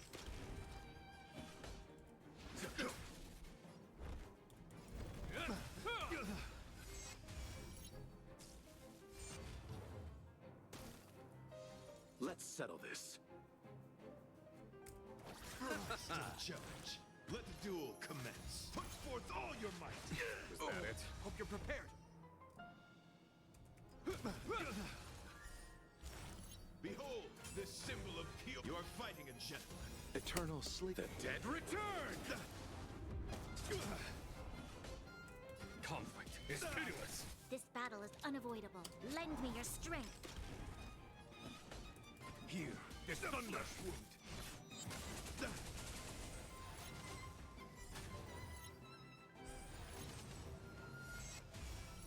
You chose the wrong enemy. Christ, pledge thine loyalty. Put forth all your might. Is that A will forged in ice never falters! Show no mercy. The flesh wound. Rise to the challenge. Lend me your strength. There's no time to lose. We've entered the storm. To guard and defend. Crush them.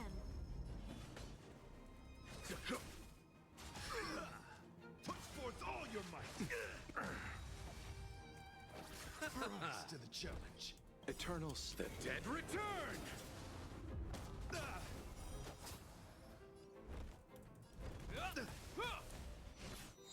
Rise to the challenge. Bear witness. To let the duel commence. Conflict is pitiless. Lend me your strength. Follow my charge. Here is thunder.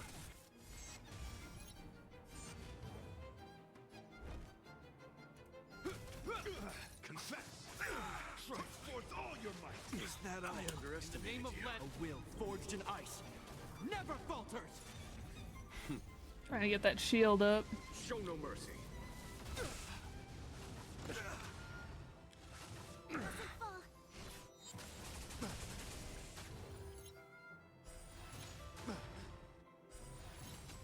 You chose the wrong enemy. Rise to the challenge. Eternal The dead return! The flesh wound. Lend me your strength. There's no time to lose. Rise to the Put forth all your might. I underestimated you. We've entered the storm. To guard and defend. Crush them.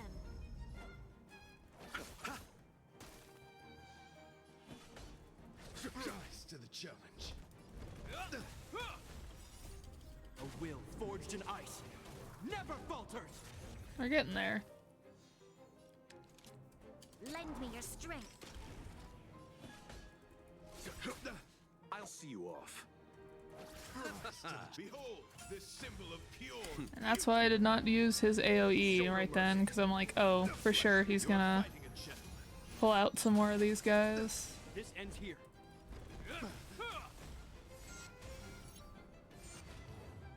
Follow my charge. Conflict is pitiless. Lend me your strength.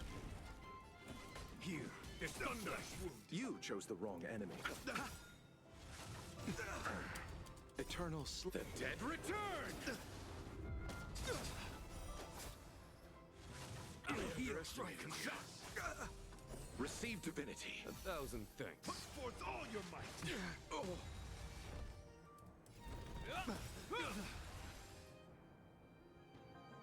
That's enough. I've come to grasp. Oh, I didn't get to read it all.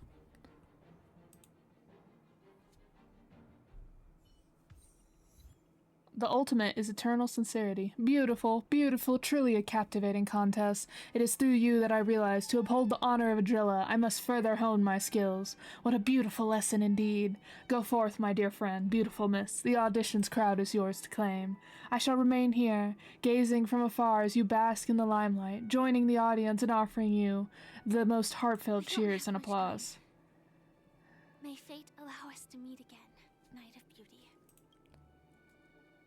In that case, let's make our way to the end.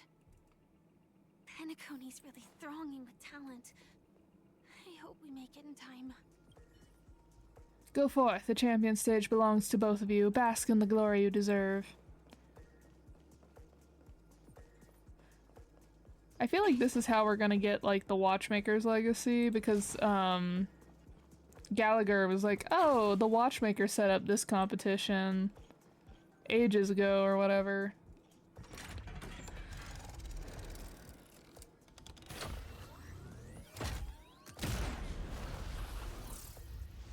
I would love to see Adventurine interact with Argenti. That is a conversation I want to be a fly on the wall for.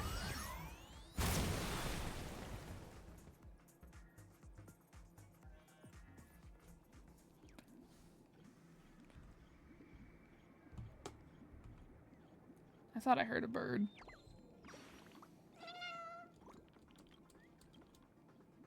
Undefeatable. Red Boss has never been the champion. Chirp.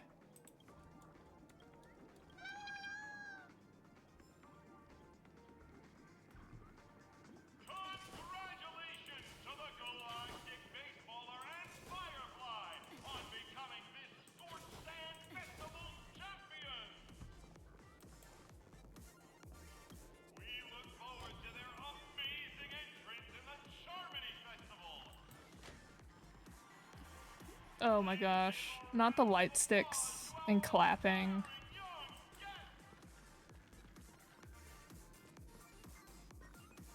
Oh, I hate everything about this. Oh, where did you all come from? Congratulations to the both of you on becoming the festive superstars of this year's Charmony Festival. Before entering the Grand Theater, I, on behalf of the Sunday? organizers, extend my sincere congratulations to you, wishing you joy under their radiance. Your voice is like slowly becoming more evil, sir.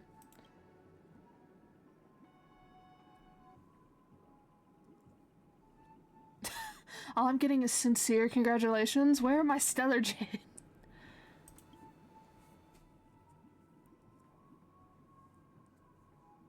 As previously promised, my sister, Mr. Yang, and I have met with the Dream Master. We delved into the truth about Penacony and its Stellaron, and have come to a consensus.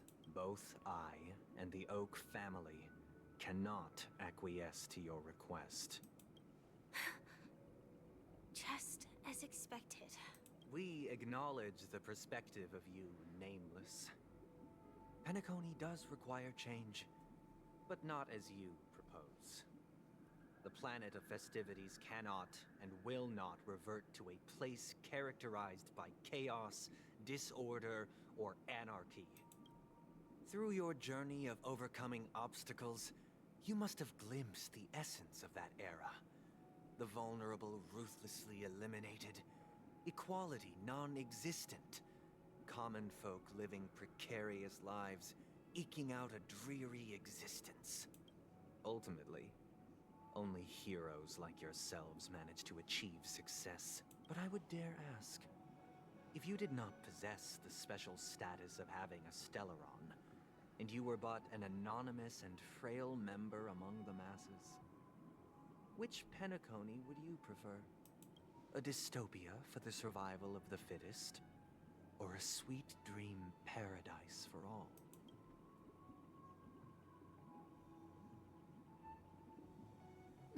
Why are you asking me this? This seems like your religious moral conundrum, not mine.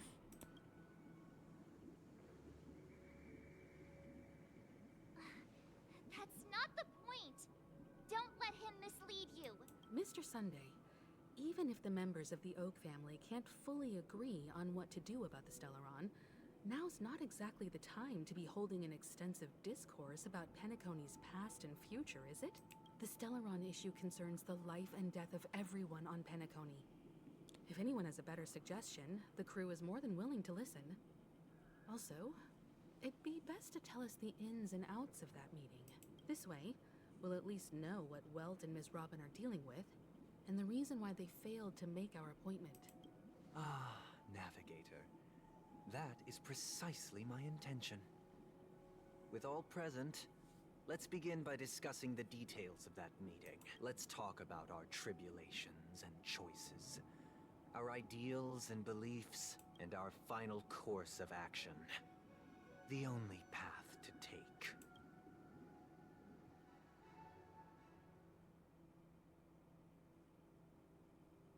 A while ago. You mean to say that for the longest time, there have been scoundrels who would use the Charmony Festival that I have bequeathed to the masses as a tool to realize their ambition? Indeed, Dream Master. Once the Charmony Festival begins, the Stellaron's powers, along with the song, will be broadcast across the entire planet of Penacony. And then everyone in their dreams will be unable to awaken. This is indeed surprising to me. The dreamscape is maintained by the collective effort of the 5 families. If someone were to use the Charmony Festival to recklessly disseminate the power of the Stellaron, this individual must hold a position of great authority. Do you have any suspects? I'd like to ask, did you really not know of the Stellaron's existence? I would have never thought that this nameless would point the spear at me. Quite astonishing indeed.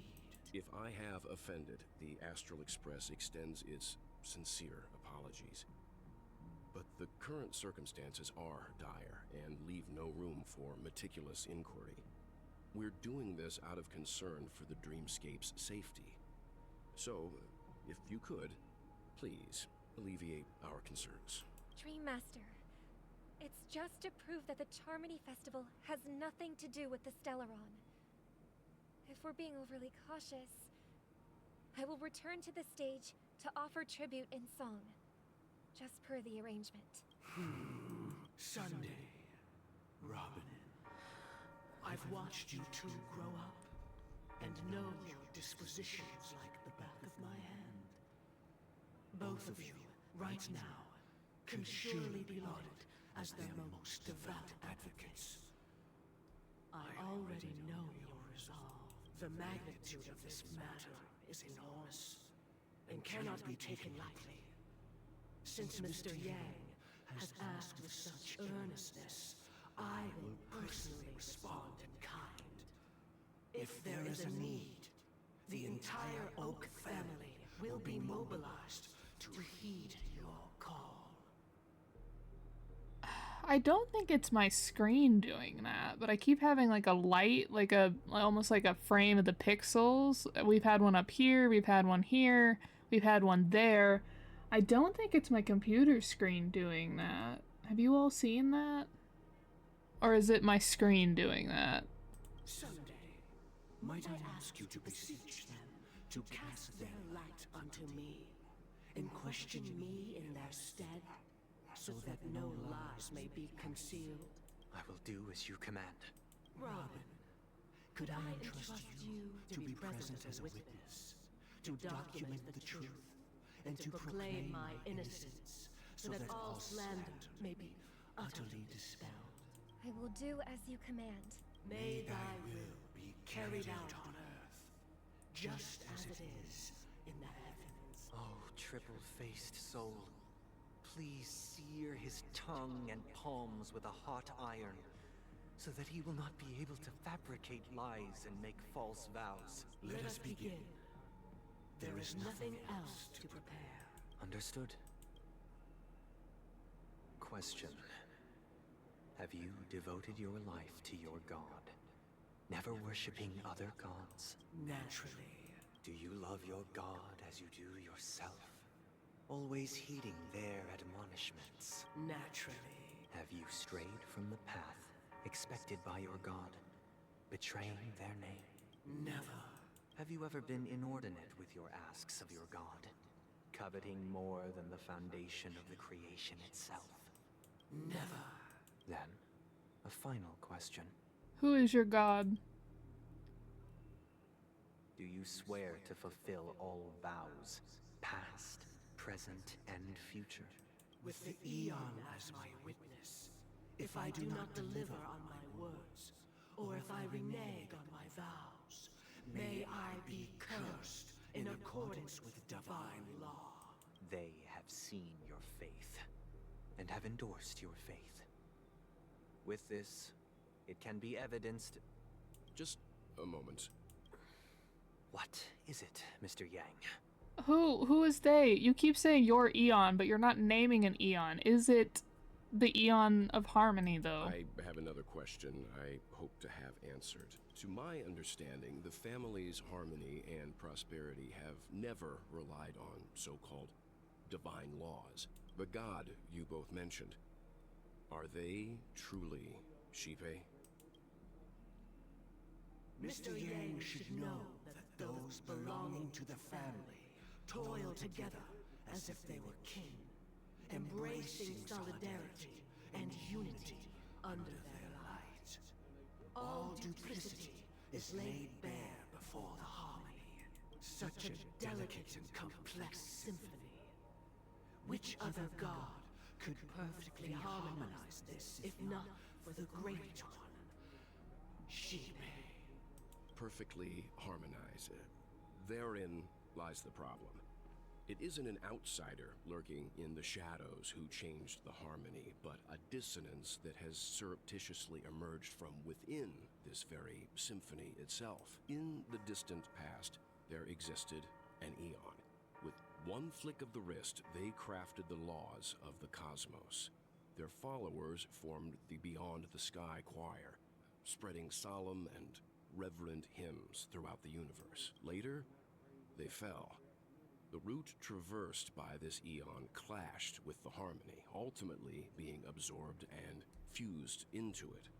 The chorus that once reverberated across worlds fell silent, and when it echoed anew, it was transformed into the hymn of harmony. Though an Eon may perish, paths with no masters still linger. In the all-forgiving harmony, echoes of bygone dissonance may subtly arise. Mr. Yang, being overly astute can be a detriment. Especially when you find yourself alone and without allies. So this is how it is. For the sake of our grand cause, Sunday, please afford these two an opportunity to rest. What?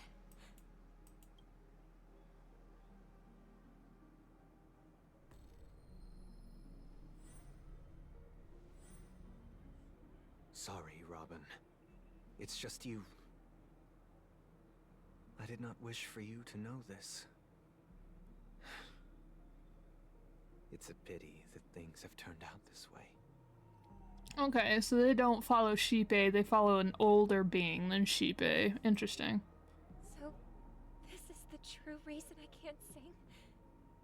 The shadow that envelops Penacony is actually... We were never children of the harmony. Our ideal paradise could not have been crafted by Sheepe. True bliss can only be guaranteed by the one who transcends the many. Within the foundation of law, humanity establishes civilization, and through harmony, we obtain order. Okay. Unbelievable. To think that there would be remnants of the Order on Penacony. What have you done with Mr. Yang and Miss Robin? Don't worry. I just gave them some time alone to ponder their fates. You should know that these actions make you an enemy of the Astral Express. Should we need to stand against the Nameless, it would only be myself and the Oak family involved. But we haven't reached that point yet, have we? Your efforts for the justice of Penacony are evident to everyone, and have been widely observed.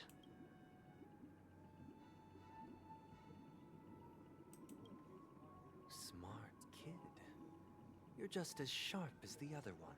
If it is the Order that drove you to imprison Welt and Robin, and you're using them to coerce our compliance, then there'll be no point in entertaining any type of discussion.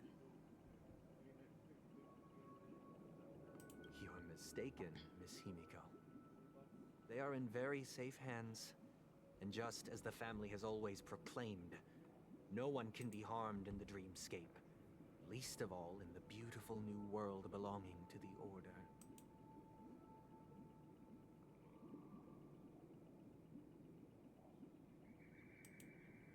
Penacony and the entire universe have witnessed far too much innocent bloodshed.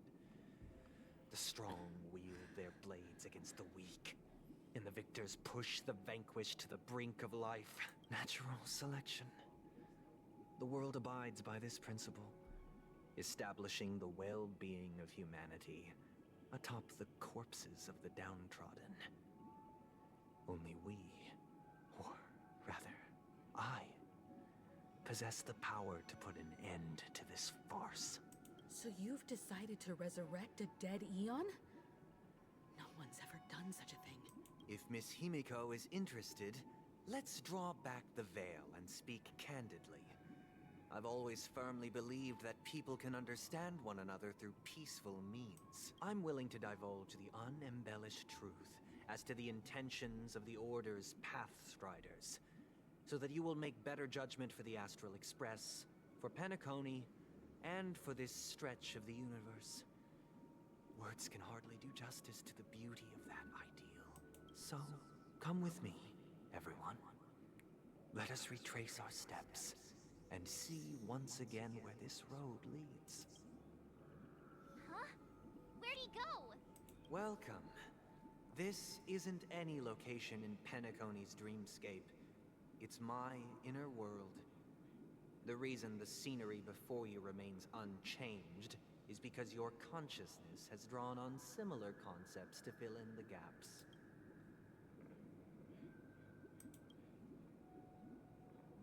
That means... Did you do the same to Welt? It's a tuning process. Stronger in effect and more draining on the mind. The gray-haired guest has experienced it before, so he should understand what it entails. Look, it's us. I love this drawing style in here. Tuning allows you to intuitively grasp my feelings, which also means that I cannot hide anything from you. Now, everyone, please look at the huge screen. The road we once took begins here. From this point on, you will witness the numerous decisions I've faced. I've selected a portion of these to share with you. Interesting. So over here we have what the bird looks like, and then like a degraded version. I believe after going through similar predicaments, you'll be able to better understand my thoughts. Let's begin. The first decision. A story about a baby bird. This is again one of those... happened when Robin and I were very young.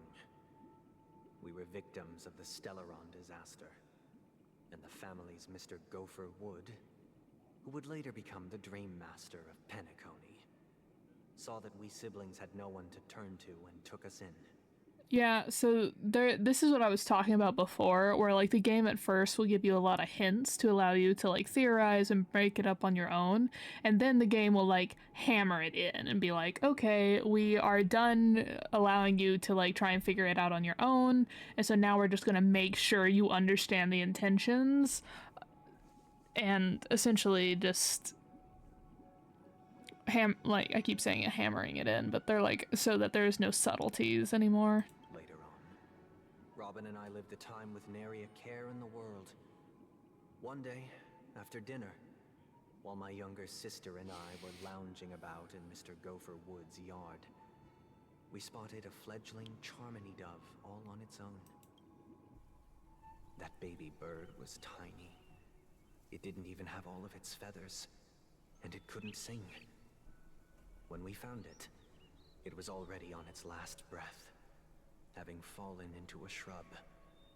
Probably abandoned by its parents, we decided to build a nest for it right there and then. However, thinking back, that winter was unusually cold, with fierce winds at night in the yard, not to mention the many poisonous bugs and wild beasts in the vicinity. It was clear that if we left the fledgling in the yard, it stood no chance of surviving until spring. So, I suggested we take it inside, place it on the shelf by the window, and asked the adults to fashion a cage for it. We decided that when it regained its strength enough to spread its wings, we would release it back into the wild. The tragic part, something that we'd never considered, was that this bird's fate had already been determined long before this moment. Its destiny was determined by our momentary whim. Now, I pass the power of choice to you all. Faced with this situation, what choice would you make? Stick to the original plan, and build a nest with soft net where the Charmony dove fell, or build a cage for it, and feed it, giving it the utmost care from within the warmth of a home. I eagerly await your answer.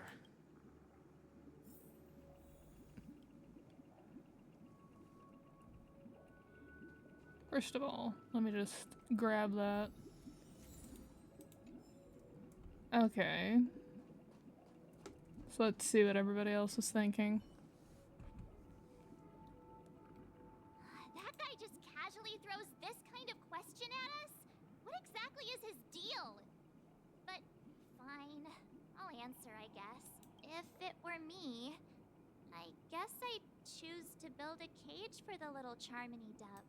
After all, leaving it there, it's bound to get hurt by wild animals or something. And that'd just be too sad.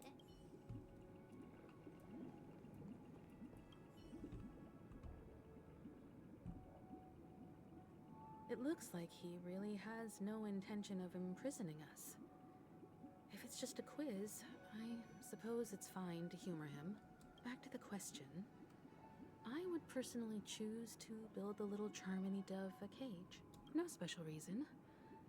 I do think that a fledgling should have the right to fly into the sky. But if it can't even live to that point, then there's nothing to talk about to begin with.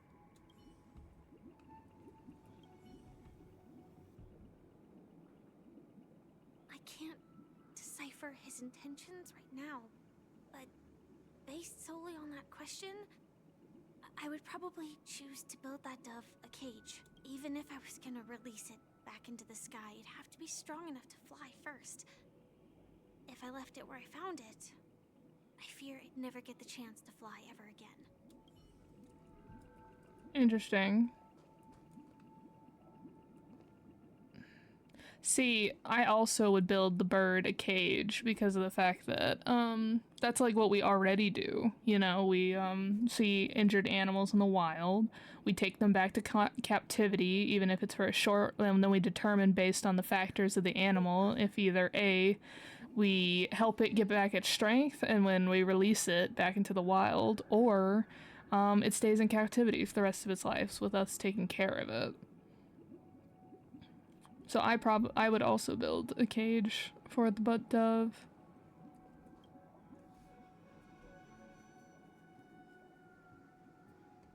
I'm happy to see that you made a choice similar to ours. If your mind is made up, let me reveal the outcome of this choice. We passionately nursed it back to health, preparing only the best food for it every day.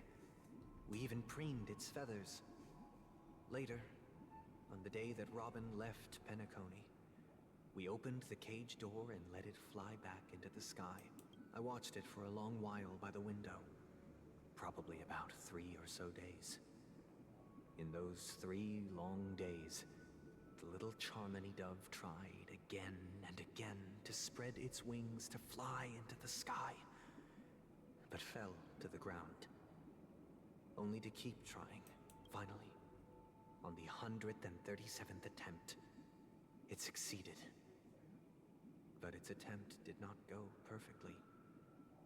After flying unsteadily for a while, it fell to the ground. Unable to grasp the direction of the air currents, the fall shattered its wings. It writhed helplessly in my embrace. But it was all for naught, finally succumbing to a painful demise. And in that instant, our tender care, our given love and hopes, they all became the inevitable push that sent it to its death. I deeply regret the choices we made. Next, let us head to the second decision. This time, it's the story of a dream chaser. This story happened when I was appointed as Bronze Melodia, a position exclusive to the Oak family, charged with listening to the problems and vexations of Dreamscape residents, and providing them with the relevant guidance. It was during that period that I had the opportunity to hear voices from all corners of the Dreamscape. Joy, sorrow, arrogance, regret. The complex tapestry of human nature that formed the world. And I was fortunate to catch a glimpse of it. He was a dream chaser, and an illegal stowaway. Just like the rest of them, he came to Penacony in search of a better life. Except that, to most people, the price he paid, I suppose you could say it was everything. He told me, I sold everything I could at home. The house, the land, even his 2 children. He said he had a plan in place. He would buy back his children once he had made his fortune, and enjoy Penacony's beautiful dream with them. Alas, his plan to smuggle himself was somewhat clumsy, and he was sniffed out by those pig-headed hounds.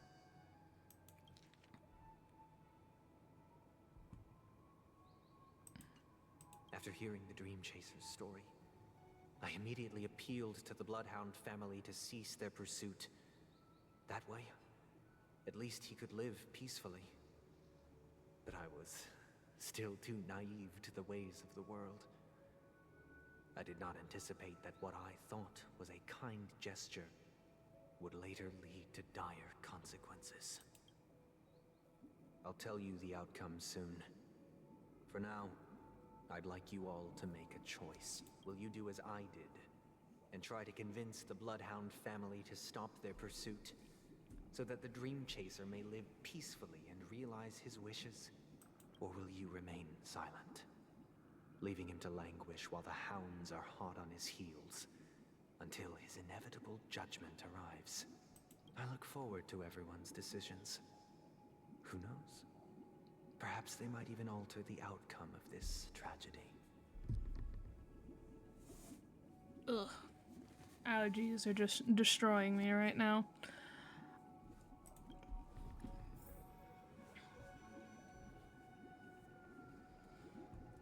Alright, let's see what everybody thinks. It seems illegal stowaways are really quite common on Penacony. But that guy in the story, I don't think he deserves any sympathy at all. He sold his kids to chase a dream. Even if he intended to go back for them, it's still insanely irresponsible. With that thought, there's only one choice. Let the Bloodhound send him back home. This person deserves to be punished.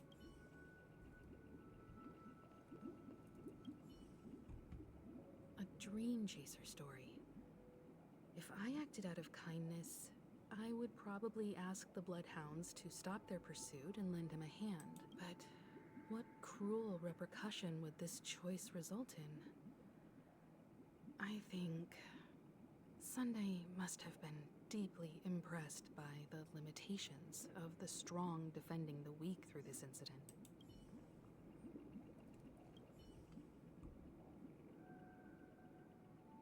This question... Surely it has some connection to the baby bird story. And this connection is precisely the breakthrough Sunday aims to use to persuade us. I'd probably choose to ask the Bloodhounds to cease their pursuit. Well, in my opinion, I'm right there with March, that he does not deserve sympathy because, at least at the time, we were also seeing what happened to Adventuring when he was a child. Now, we don't know the like ins and outs on what slavery entails in this. If it's more of like a if it's more like they go to an orphanage but they're just required to also do labor to pay for like their room and board, that's one thing. But if it's like what Adventuring went through, this man needs no sympathy. Like, if we were going to be the strong protecting the weak in this situation, it would be us trying to get a hold of the kids, because in this case the strong, being the parent, is enforcing the will on the children. So I would have picked this one. Another dark option one. It seems you, like me, are pondering whether a different choice could have led to a better outcome. Sadly, his fate would only be more tragic. Say he never gets caught. He would only die from delirium. The methods with which illegal stowaways enter dreams are unorthodox. Not flawless like the hotels. Living in the dreamscape would be a mere pipe dream. Should he be apprehended? Could the hounds afford to turn a blind eye? The answer is a definitive no. They couldn't bear the resulting consequences, and thus wouldn't dare extend a helping hand. As to your choice, I once again offer my heartfelt apologies. Next comes the third and final decision. Wait, you didn't explain what did happen, And the though. story this time is my own. This story happened the day I was appointed the Oak family head. At that time, Mr. Gopherwood was the current Dream Master. And as per his wish, we had a private conversation. What surprised me was that the Dream Master had only come to deliver a letter to me. He let me read its contents, and it was a letter from my sister. The letter contained the usual pleasantries, anecdotes from her travels, nothing out of the ordinary. Just as I started wondering how this letter related to our discussion, the Dream Master began to speak. Do you know who wrote this letter? My sister, of course. But why would you personally visit me to hand me a letter from my sister containing mere trivialities? To help you grasp the full scope of this issue. Do you know where Robin is at this moment? From what the letter indicates, she must be in Caspelina 8, correct? She's touring there right now.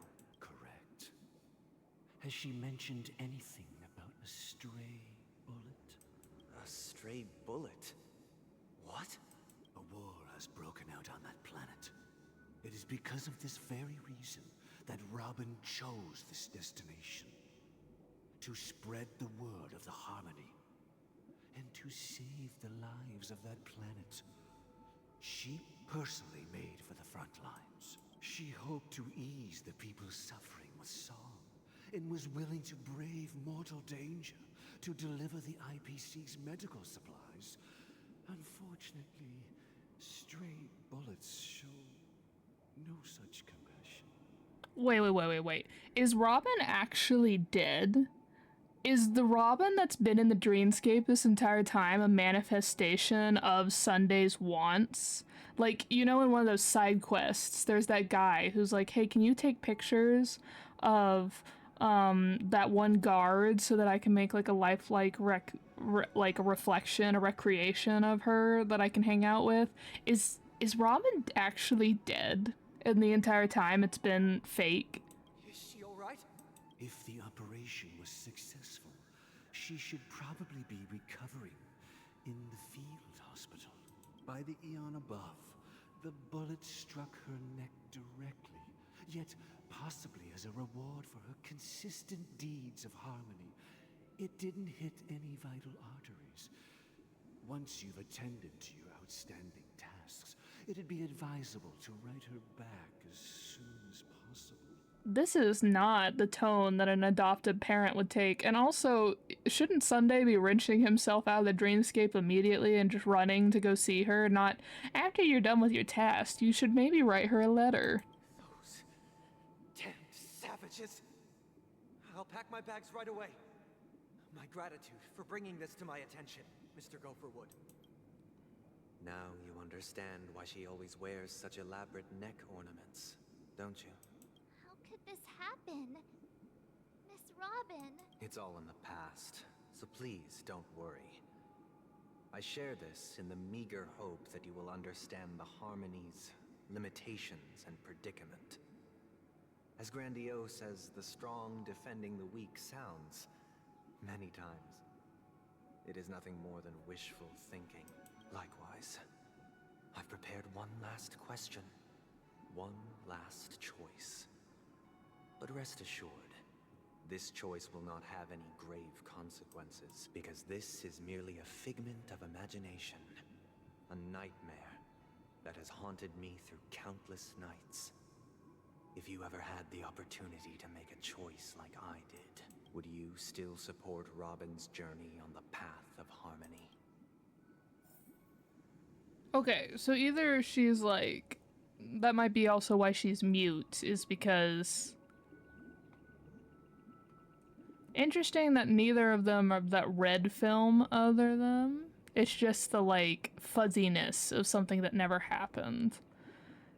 So this one is like support Robin, and then she either is dead or is like grievously harmed, which I guess goes back to the bird at the beginning. Like, or stop her from going so that she doesn't get injured, and essentially keep her in the cage, right? But see, the big difference here is like, on one hand, you can make choices, like we make choices for animals every day, but you do not have the right to impend those do those decisions on people who have the capacity to make those decisions for themselves.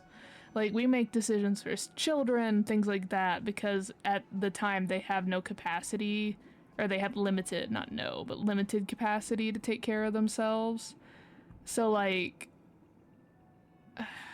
I don't know, like, you can talk about the morals of it, of like, oh, you should still support her because it is what she wanted to do. She made the choice to go to that front line, so she is dealing with the consequences of it. But at the same time, it's your family member that was hurt, and like, if you could stop, like, say she actually died on that battlefield, right? If you had the option to like go back and make a change that would have your family member not die in that situation, would you?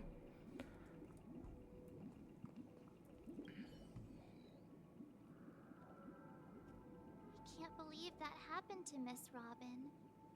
The strong defending the weak is a great mantra, but if I had to pay such a price, I don't know what I'd do.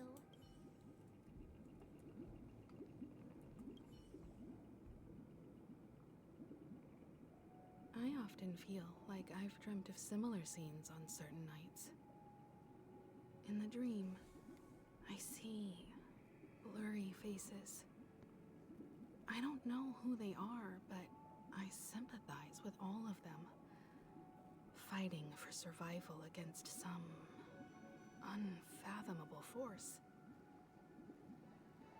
Their confusion and fear are lucid to me, but I also remember they chose never to give up. Just like Miss Robin. If Mr. Sunday's question leaves you puzzled, you should find the answer from your own experiences. With each trailblaze, dangers and tribulations will surely follow. But would you ever back away? Would you stop March and Don Hung from reaching their next destination? I believe you have an answer of your own in your heart. The game's like, we're not gonna give you like an answer, you have to pick yourself. Miss Robin's courage is admirable. And here I was thinking she was just another superstar celebrity. But the fact that she's also Mr. Sunday's younger sister? No, I doubt he'd wish harm on his own flesh and blood, no matter how grand the ambition.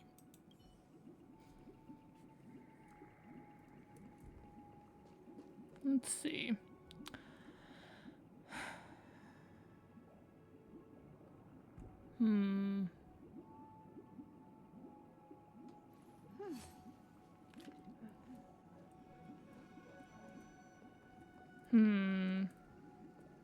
Ethically, you have to support her going.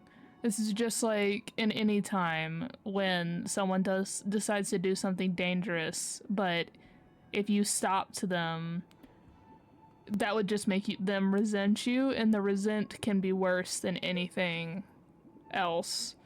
But on the other hand, it's literally like someone you love and you're trying to stop them from being hurt. But like this is a like 2020 thing. Like if she had not, like only in the future after you know that she has gotten hurt would you think of, oh, I should have stopped them, kind of thing.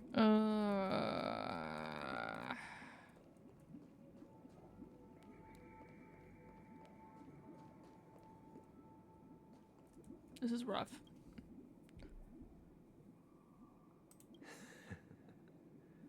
I see.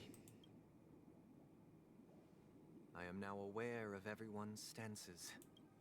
Raising these questions merely serves to illustrate one point. The plight of Penacony cannot be salvaged by the harmony.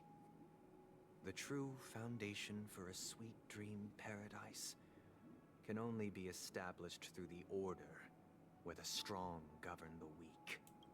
I know the suffering of being tormented, the turmoil of losing your way, how sorrow and even despair set in when matters don't work out. All of this causes me unending pain, because this is not what happiness is at all. Okay, no, I found this, and I just thought of another video game that perfectly illustrates the point on where I would also pick the other path.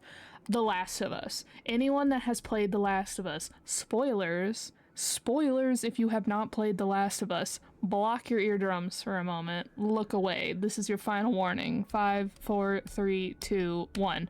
Alright, so at the end of the first game, The Last of Us, or the TV show if you watch that, the girl, oh, I've forgotten her name, but the girl has the immunity to the fungus, right? And so she decides to undergo the treatment that would result in supposedly a cure for the infection, right? Now we know that we find out that that will kill her, right? That she will die if she undergoes this, but that's what she wants to do. Like, she wants to cure these people and is willing to die for it. But you as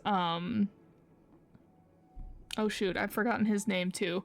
But as the older gentleman that's been essentially her parental figure during all of this, he makes the decision that he's gonna save her, and regardless of if a cure for the infection is doable or not, he's going to save her because he does not want her to die.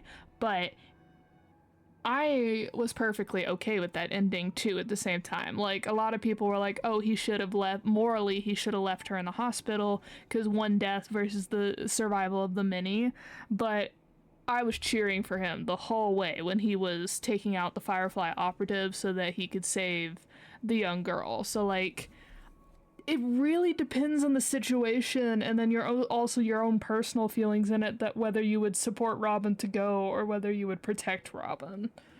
It's just, this is a very hard question. We must teach the weak how to live a happy life. And this life isn't some noble propriety that the upper crust preaches, but in definitive terms, a way of survival that belongs to everyone.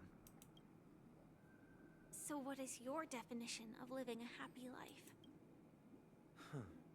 Good question. Human consciousness is fundamentally an illusion, a cage known as self-worth. People lured in by this illusion make mistakes, yet still ask that external influences bear the burden.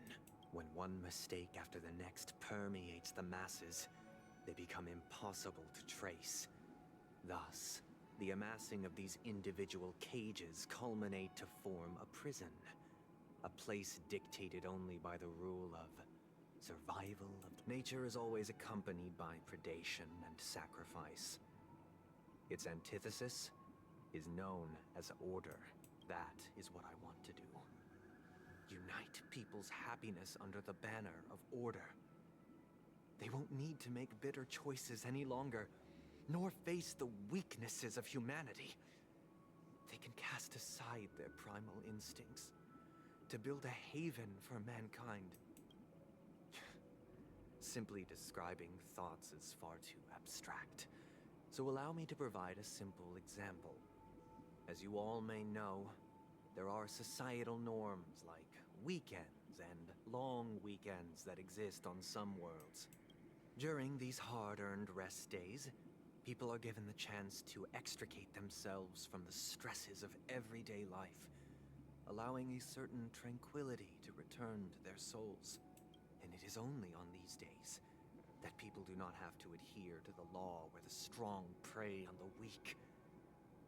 They can live out their lives happily during these brief intermissions. It's just a pity that 2 or 3 days are still too fleeting compared to the span of a lifetime. From where I stand, society's ideal system should be 7 rest days.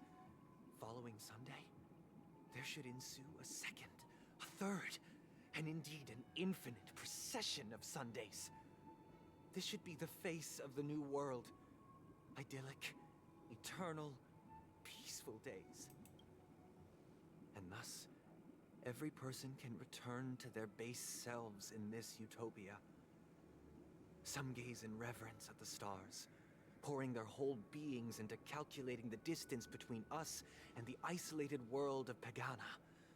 Meanwhile, some seek refuge in quiet corners, holding one another, unencumbered by the chains of unwelcome obligations. There would be no need to bear the hardships of reality. Only in this way can humanity face the inevitable end with the purest of spirit, living a life of dignity. This is what it is to live in bliss.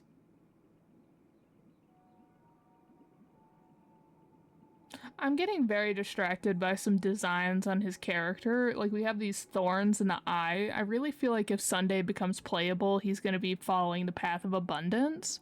And then also, I pointed this out way long ago that I thought Sunday would be interacting with the Stellaron, because he has the same badge that Cacolia has right here, this one, that she had with the Stellaron.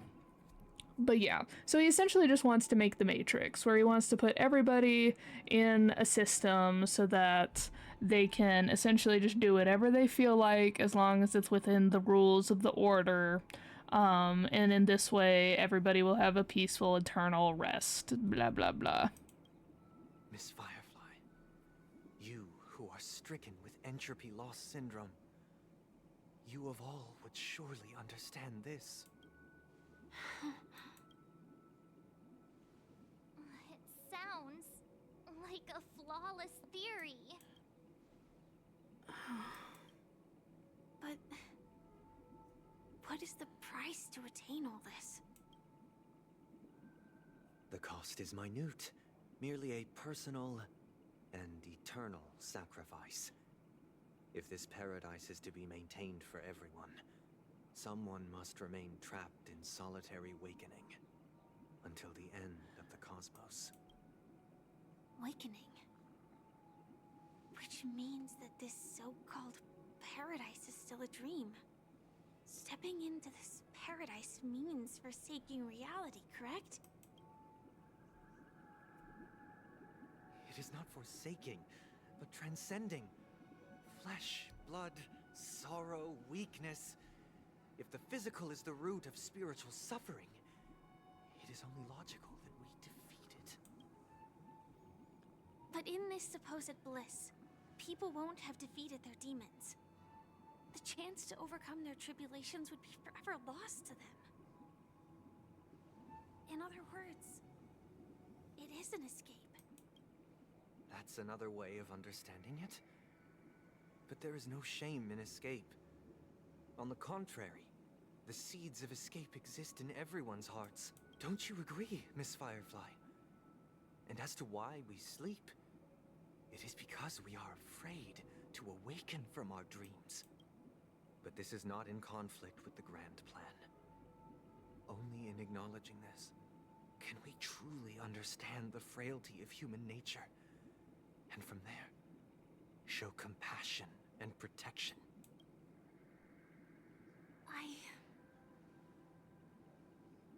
I admit that you are a born leader. Your perspective on humanity brims with pessimism. Yet you express compassion for all, even when your heart pities them. But unlike you, I live for the self. From my perspective, individuals making choices for themselves is their birthright. The want to escape may be innate in the weak. But whether they are weak or not, it is not up to another to decide. Perhaps in your mind, you also view me as weak? Because I don't think so. Since Miss Firefly has said her piece, the Astral Express will also naturally give you our answer. Okay, but like, I don't know if it's just words. Because like, way back, before we knew that Sam was Firefly, Firefly was also stating that she was kind of wavering between whether she wanted to stay in the dreamscape, because in the dreamscape she's able to walk and fully have function over her body. Like, she was like debating with this moral conundrum in that sense. Like, she was also being like, is it so bad to live in the dream if I can, like, if the dream has so many benefits? Obviously, she's gotten through her character arc to where she's like, okay, I might... Oh, yawn, sorry. I might have the benefits of it, but like, as she stated, like, no one else has the choice on deciding if she's weak except for her. But she did also have to face that conundrum, though, deciding on if she wanted to be here. But isn't that also like its own choice? Like, we keep running back into the same thing that Robin was saying, where she thinks being in the dream is the wrong decision. But that is a decision that is meant to be made by the person who is making it, not by another. When you are choosing to enforce your opinion on another, to essentially take away the option of the dreamscape, you are doing the exact same thing that Sunday's doing, just in reverse. Essentially, if you wanted to actually abide by that moral decision, the dreamscape should continue existing as it is, but people are just given the option on if they want to participate or not, instead of either side forcing them to not participate or to participate. That's my biggest issue, is like, when this supposed option between these two sides is being presented, it's the same mentality of forcing people to make a decision, or to take away someone's ability to make that decision just from two separate perspectives. We'll leave it to you. Just as Mr. McHale instructed before. Tell him our choice. I don't think narratively we have a choice, but alright. Not long ago. What is this place? Does this place ring any bells, Misha? I don't know, but I feel a sense of déjà vu. What is this place? It's the realm within a dream bubble. This was left to the Astral Express by a nameless, but weirdly, when we entered it, it was completely empty. Dr. Edward from the Dreamscape sales store told me that dreams are formed from memories, and a dream bubble can't take shape if its core is empty. So I thought you might be able to help us in unraveling this mystery, Misha. As a hotel doorman, you know Penacony best among us. I don't know much about dream bubbles, but if you want to figure out what this mansion is, I'll do my best. I'm counting on you then. Himeko, I still don't get it. Why were you so sure that Misha had a connection with this dream bubble? Are we gonna get confirmation that I was correct, that Misha is Mikhail, or like the remnants of Mikhail's memory? I wasn't sure. It was just a hunch. But since Misha feels familiar with this place, my hunch might be correct.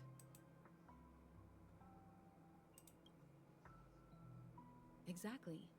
This is where you and Firefly encountered death, which we now know as dormancy. Considering its connection to Dreamflux Reef, it's not surprising it appeared here. The question now is, who brought you here? Based on the clues we have so far, it's unlikely to be that masked fool.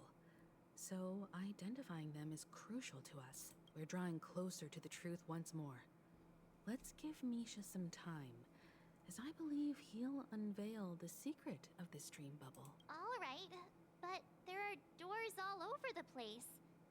Which one should we choose? Do you have any idea, Misha? I guess... maybe this way?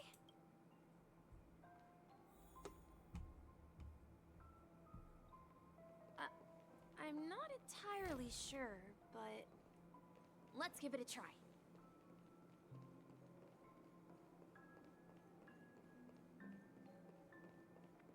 Wait, you managed... Weird. This place is quite different from the hotel. But I feel like I've been here before, and even lived here for a while. We were focusing back in on the keyhole in his eye. If I remember correctly, there should be a fireplace down that hallway. Clocky and I used to sit by the fire, listening to the crackling of firewood. And the room on the other side was the toy room. I loved spreading out all the toys from the box on the floor and making up stories for each of them. Hold on. This doesn't make sense. Didn't I grow up in Dreamflux Reef? So, what is this place? This could be a case of amnesia. Don't worry, Misha. It's common for everyone to forget certain aspects of the past. Those memories haven't vanished. They're just lying in the depths of your mind. We can surely get them back. Since this place seems familiar to you, why don't we explore a few more rooms and see if you can recall anything more? Yeah, then let's check out the rooms I just mentioned.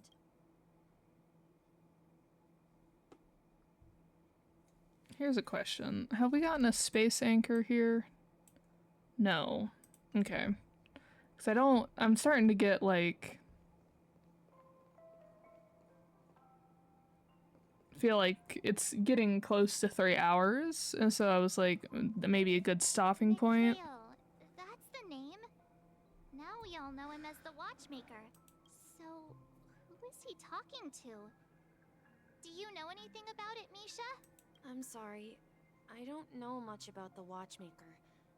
But Mikhail... Anything special about that name? Mikhail is Grandpa's name. Okay, so other option was like he's the son of the Watchmaker, so that seems to be more, or like the descendant. Grandpa? Do you mean you're the Watchmaker's grandson? But we haven't heard anything about the Watchmaker having descendants. And the name Mikhail is not rare. Perhaps it's merely a coincidence. Could you tell us more about your grandpa, Mikhail? Yeah, sure. He was a seafarer who fearlessly ventured into mysterious seas and storms. He was always on the sea and had lots of friends who accompanied him on his travels. Replace C with the plant with like the stars and the friends with the other trailblazers. He didn't want me to call him Grandpa because that would make him sound old. He believed he was still young. The name Mikhail was given to him by his parents, Mihaly and Elise, both renowned seafarers. Every time he came back, he'd share his logbook with me and tell me about his adventures at sea. I want to become a great adventurer, just like him. It appears that the seafarer has nothing to do with the Watchmaker. So, perhaps it's just a coincidence? So, where is your grandpa now? He went off on a new journey, and it's been quite a while since I last saw him. So, where has Clocky gone? Did he leave to protect Dreamville?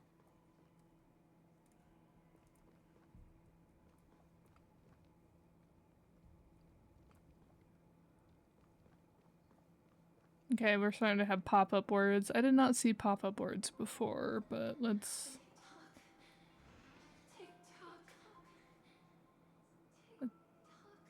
That's very obviously Misha's voice.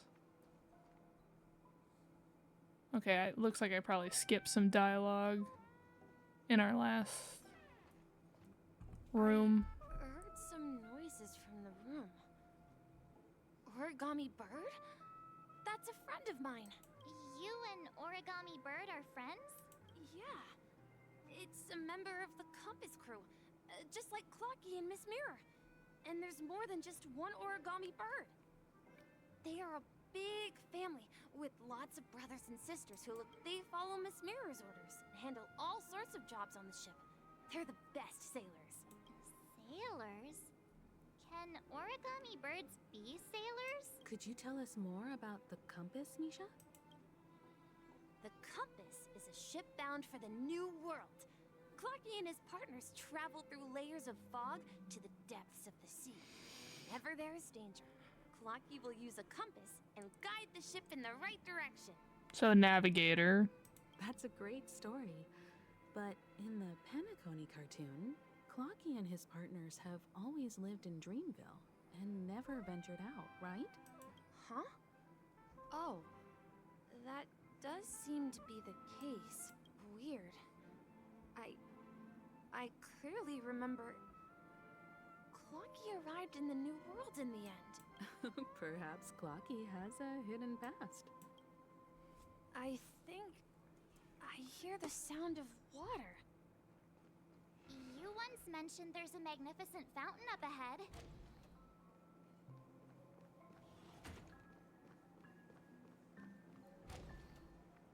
Look, there it is!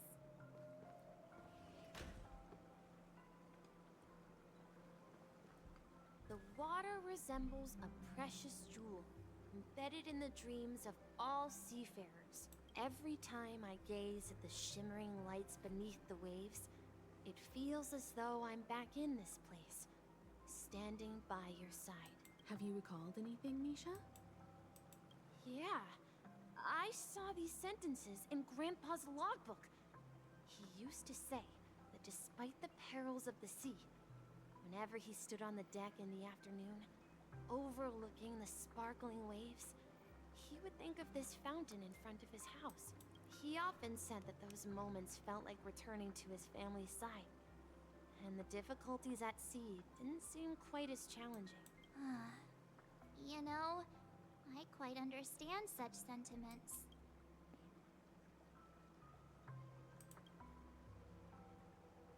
I'm not an elder.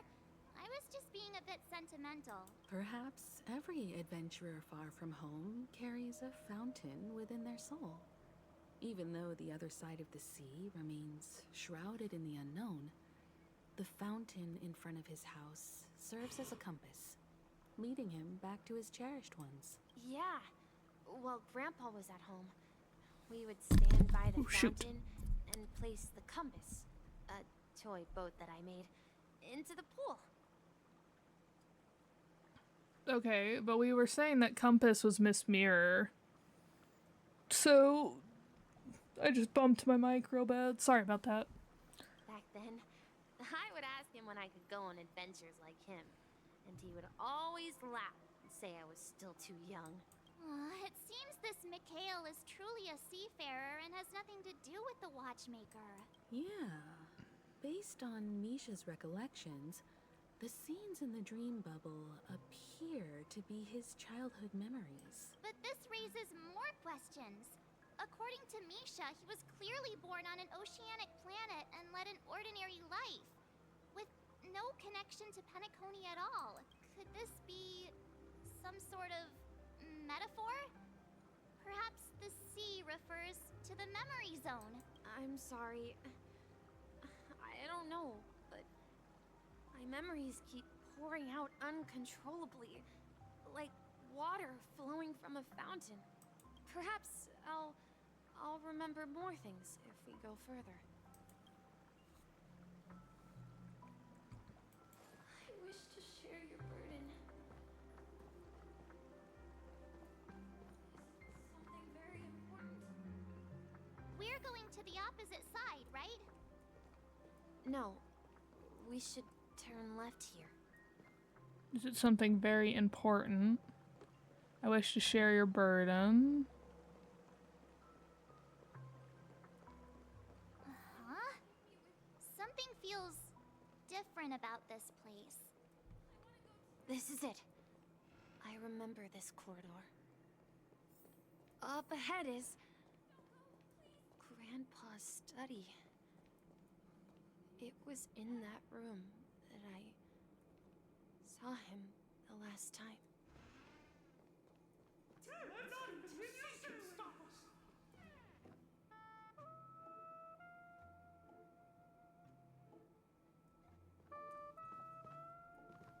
Okay, I can't interact with that yet. The atmosphere in this room feels totally different. Misha! You finally come! Clocky! You're here! Huh. Yeah. This is the room where we first met each other. Are those books on the bookshelf logbooks left behind by that seafarer? Yeah. Whenever he came back, he placed a logbook on the bookshelf in his room. They contain records of his expeditions to every corner of the world. He described our world as a fountain. At some point, the sea started to gradually swallow up the land where people lived to ensure that everyone had land to settle on. He had to continue exploring the sea and search for the source of the rising seawater. The Stellarons taking over the different planets, maybe? Metaphor? On that day, he called me to his study, telling me that he was embarking on another journey. However, I could sense the gravity in his expression. It was the same look I had seen on my father's face before his final voyage. I asked him if I could go with him, but he said that my adventure lay elsewhere and told me to stay home and patiently await a certain sound at the door. Tick. What sound? He told me about a vast ocean in the sky. An ocean of stars. He spoke of a train that transports children with a desire to venture far away, traversing the sea of stars without ever stopping. Astral Express. He said that he knew the crew on the train, and that he had asked them to take me along. He said the journey I had always dreamed of would start there. Okay, so Mikhail was the Astral Express Mikhail, and the Astral Express would eventually come back and take Misha. Got it. A train? Could it be? It's the Astral Express. I remember now. Grandpa's friends are a group of nameless who came to this world to resolve a disaster caused by a star. Then, he gave his pocket watch to me. It was his cherished treasure, appearing in every one of his adventure tales. He explained that difficult times were ahead, but assured me that the watch would guide me. He said, as long as I kept moving forward, I'd eventually reach my desired destination. And then, it was as if I heard the distant sound of a train whistle, echoing throughout the room. Exactly, Misha! And then we followed that whistle, didn't we? Yeah. I think I can still find the way we took back then. Interesting. This is the dream jigsaw, right? So we're supposed to find the exit. But where can we find the last piece? Do you remember? You said you obtained a mysterious shard when you stumbled into this place. Hey, the shape seems to match. So this shard is also connected to Misha? Looks like we're just one step from revealing the truth. Let's get to the other side and investigate. I do not remember where I got that shard, to be honest, but glad we have it.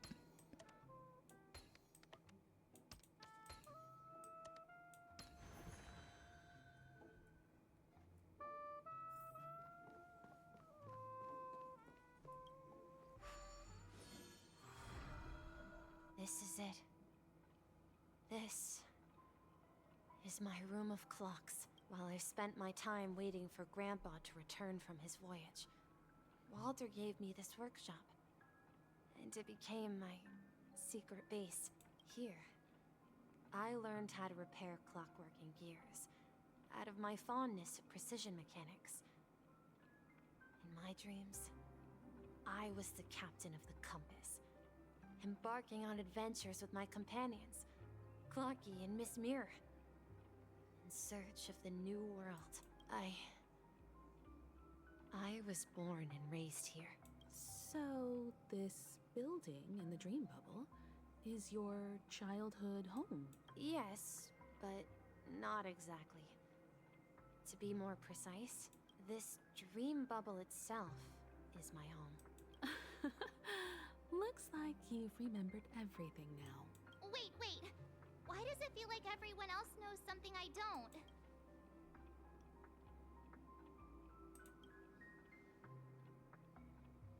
March, do you remember when he mentioned a clocky that only he could see? Yeah, the little guy here, right? But we all saw him in Dreamflux Reef, right? And Mr. Yang even greeted him. Looks like everyone on the Astral Express has a childlike spirit. The answer lies in the Astral Express. His experience shows that neither Firefly nor Acheron can see this clocky. And when we were in Dreamflux Reef, you may have noticed that for some reason, nobody outside of the crew had ever talked with Clocky.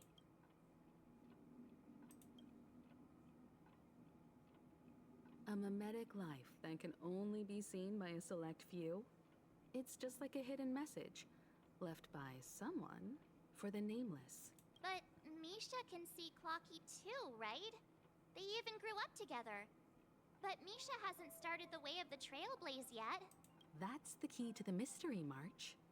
Now, take a moment to recall. Have you ever seen anyone outside of the crew interact with Misha? Wait.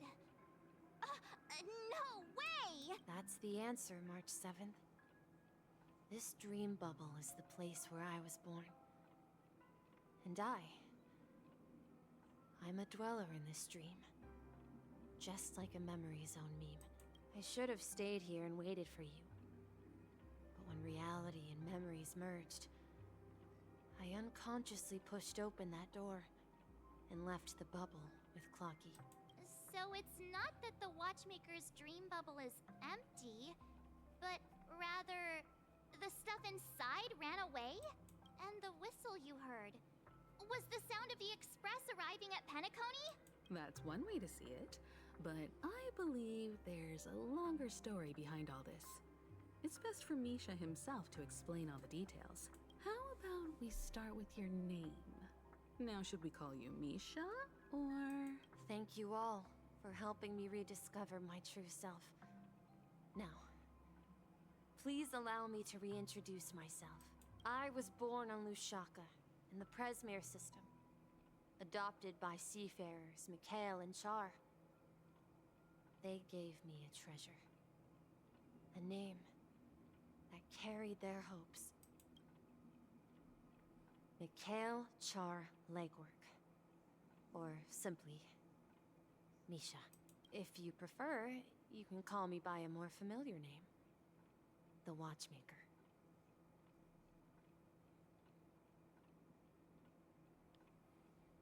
Roll back. I am right. I was right. I will take that. I am delighted.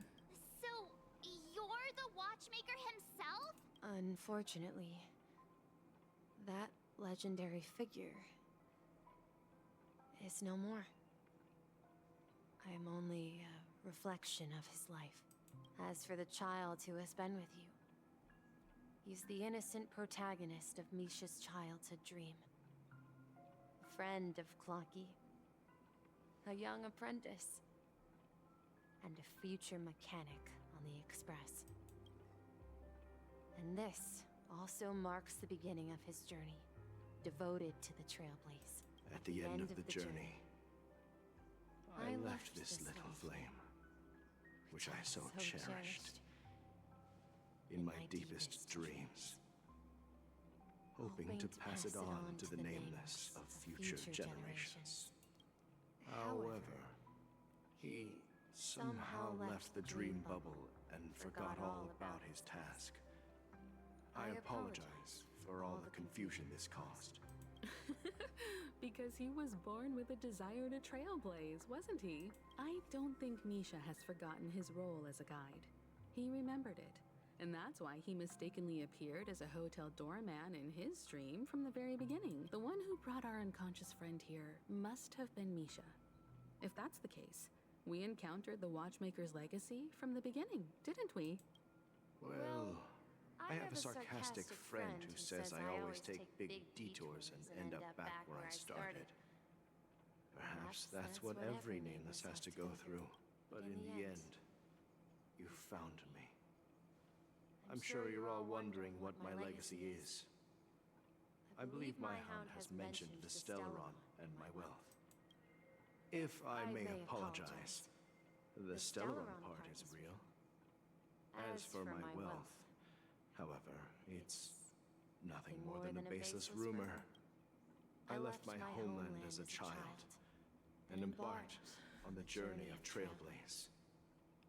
I traveled to various planets until finally reaching Asdana, where my friends and I built the original Penacony and fought for its future ever since. I've been moving forward all my life, doing what I could to overcome the obstacles in my path. But ultimately, my journey reached its end, and I left behind no possessions worth entrusting. So, if you ask what's left within this worn-out train engine that can be called a legacy, I suppose it's the things that are still burning in the engine's furnace. Now that you're well aware of the current situation of Penacony, I certainly hope that you'll help me get this world back on track. But I'll leave that decision to you, for the path of trailblaze is never paved by others. All I have for you is a story and 2 gifts. I want to give you my pocket watch. It has accompanied me throughout my long journey, guiding that naive child forward, and has been blessed with the presence of so many great people up to this day. And my hat, too. The one who navigated for me placed it on my head and planted a fanciful thought in my mind. The trailblazing expedition will never end. For a moment, I forgot about the hat that's on his, like, body that's back in his tomb. And I was thinking of his bellboy hat. And I'm like, why would we want the bellboy hat? I fully forgot about the other hat. Now, it's time for you to make your choice. Once you've made up your mind, open that door and enter the long dream of an old man. I'll be waiting for you at the end of this corridor of time. All right, everyone. Let's make a decision, although I don't think anyone will have any objections. I object. Trailblaze. Of course. We've come this far. Surely there's no other option than moving forward. In that case, it's unanimous. Then let's proceed together to the end of this stream and tell Mikhail our decision.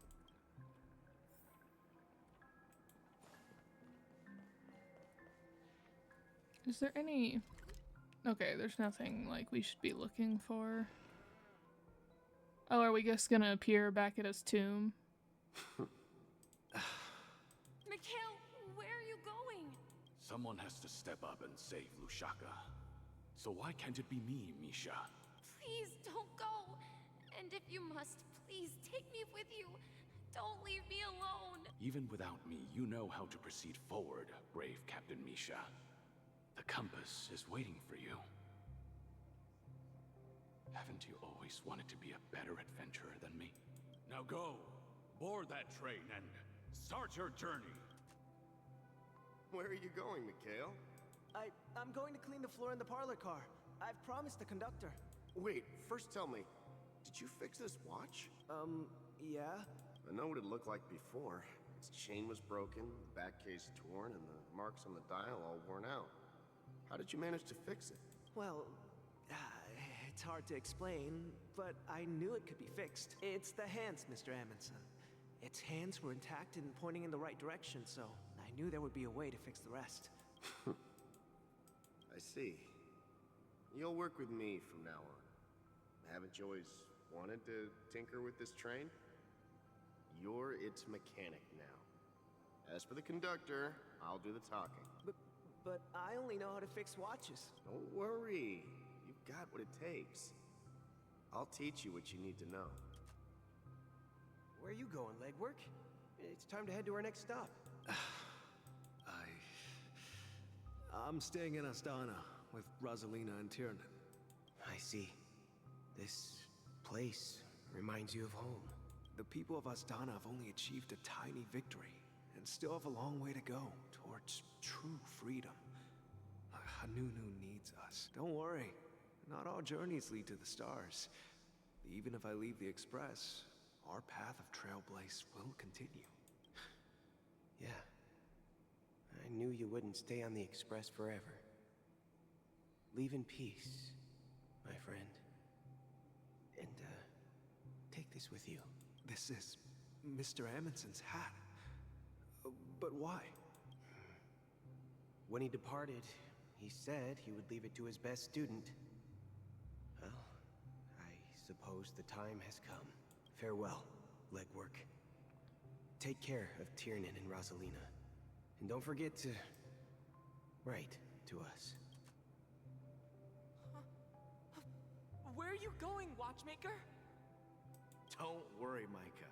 Just going on a little trip.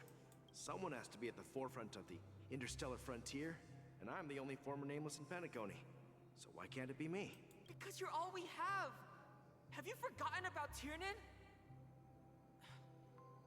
The cosmos is way more dangerous now. What will happen to Penacony if we lose you too? But what will happen to Penacony if we don't find a way out? Tiernan. How could I ever forget him? I've spent countless sleepless nights asking myself why I didn't go with him back then. We Nameless won't stop. Don't worry, Micah.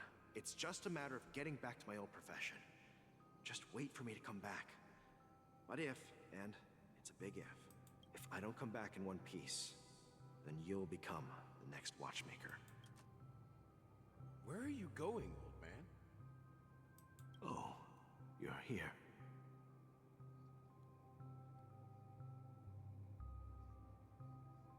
Is this Gallagher right here?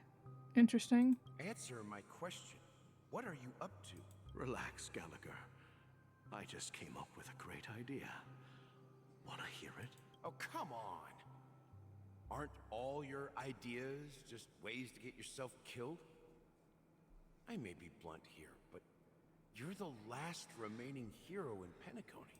If you die too, the secret of the Stellaron will go to the grave with you.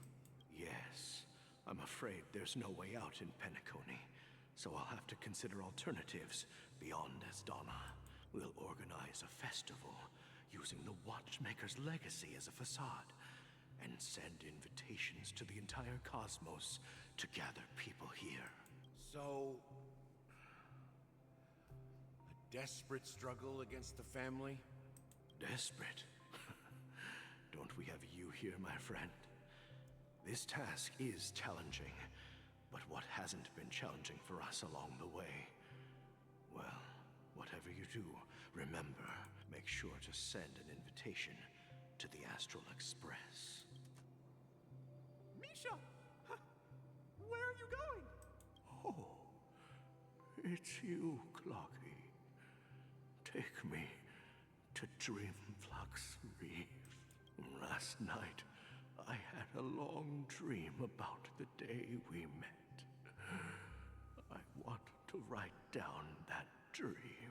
I'm gonna straight up start crying. Let's not do this, please. Write it down? Why? Oh, so I won't forget it. Do you remember how you got your name, Clocky. Of course! You told me that when you were a kid, you lived in a room full of clocks. Those wall clocks and pocket watches grew up with you and were your best friends. Not this being the train, the stars, his grave. Oh boy, I'm gonna start crying. The empathy, the emotions are getting to me. Yes. Or the sympathy. What I didn't mention was there's a funny misunderstanding behind it. I was a kid, and there was always a special pocket watch in my memories. It was with my grandpa, guiding him on his sea voyages and leading the way in his every adventure story. I wanted to have a pocket watch like that too. And that's when you appeared in my dreams. Yeah. Every night, we boarded the compass and set sail together. But you know what? It wasn't until the day my grandpa gave it to me that I realized it wasn't a pocket watch at all. It was a compass. So your name should have been Compassy, and the watchmaker is just a nameless.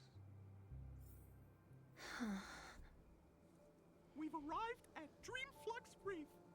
So, where to next?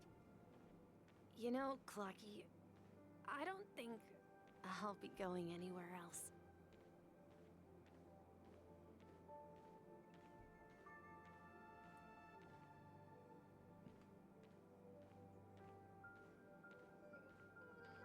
Oh my gosh, I'm literally crying right now. No, stop making me emotional about this.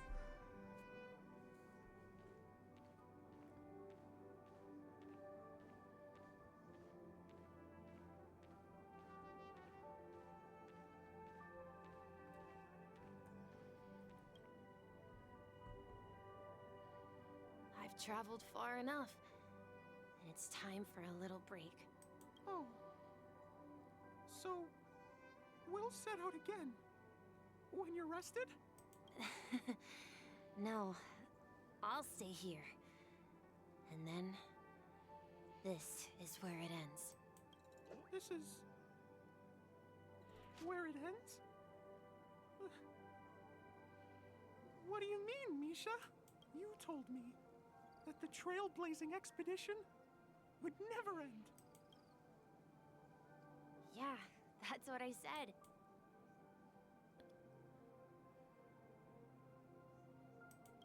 So now, it's up to you to decide your next destination. My next destination? What's that supposed to be? I've been following you, Misha. You're acting weird today. If you're feeling down, we can just do what we usually do. With the clockwork. No, I'm not feeling down. As for clockwork, yeah, it resolves all problems in this dream. So, do you know what clockwork actually is? I'm not quite sure. Well, everyone gets lost at times. They may hesitate and doubt which way to go. That happens in this dreamscape and beyond. But don't worry. Everyone goes through moments of uncertainty and hesitation. Eventually, they gather the courage to make bold decisions. Whether it's calming, joyful, angry, or sad. All they need is a little nudge to take that step toward where they truly belong. I'm leaving that little nudge with you, and I hope you'll share it with others. Such is the essence of clockwork, the will of the trailblaze. Clocky's hands spin around non-stop, indicating confusion, frustration, and weakness. But ultimately, people still need to move forward. Just like your hands, always pointing ahead. This is where my journey ends. From now on, it is your path to walk. Trailblazing means taking paths your predecessors forswore, and venturing even further. The Penacony in Mikhail's dreams does not belong to Order.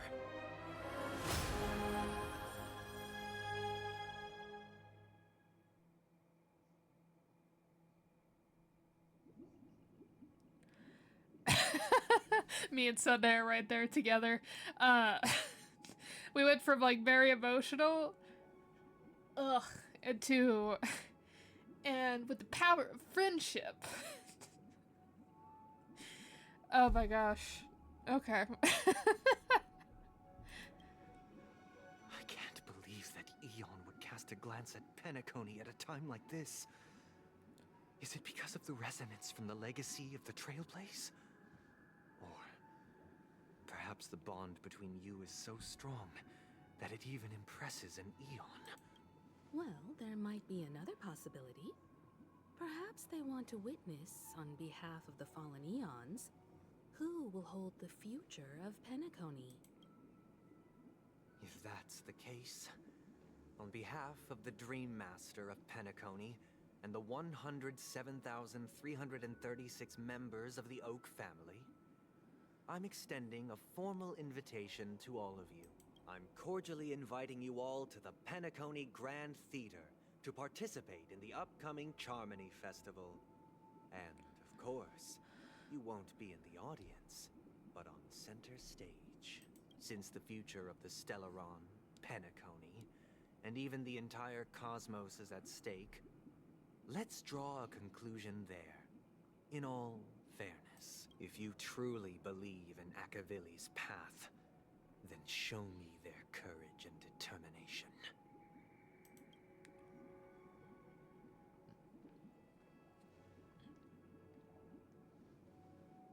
This reads less as evil mastermind that's like asking evil mastermind that's like, haha, we should fight it out, to instead it's reading he's questioning his own path and needs, as Misha was saying, a little nudge to be able to escape the path that's been set out for him by the other Oak family members and his own fear of spreading his wings.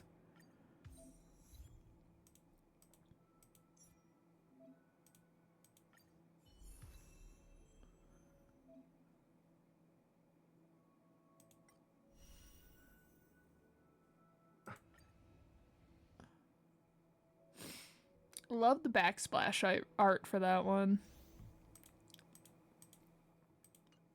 Alright, so we have finally hit the harmony. What does your E look like? Oh my gosh, do that again. Please stay tuned. I love that. Oh, and he throws his hat. Can I change? Okay, I can't change into anyone else either. We need a Oh my strategy. gosh. Oh my gosh, I love this. Alright, what do we got? We're gonna turn the... Actually... Alright, what is your... Dreams do come true.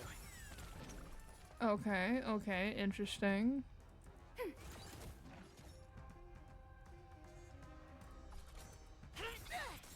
Step up, let's see ya.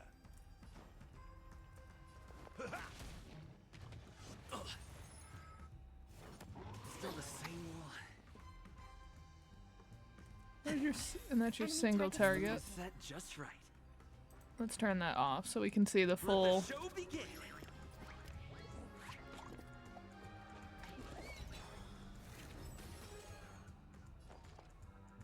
Oh my gosh. Please. Please. It's time. Enemy data secure. Net markers activated. Time for a good old counterattack. Oh my goodness. By the order of the Ten Lords. I've never seen her ult. Struck.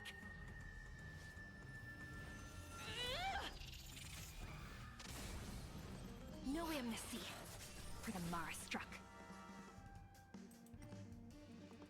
Time to mix things up. Great teamwork. Nice like a good brew. Full-bodied and sweet. My friends, indulge yourself.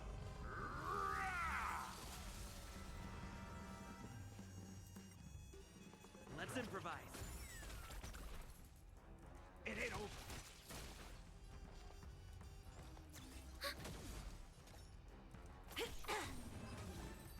Ultimate dance move.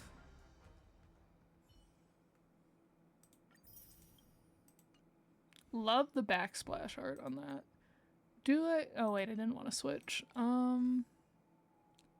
Yeah, I have no harmony light cones. Outside of obviously Bronya's. Probably this clocky one is supposed to be the one that you're using for the harmony then. And then let's see.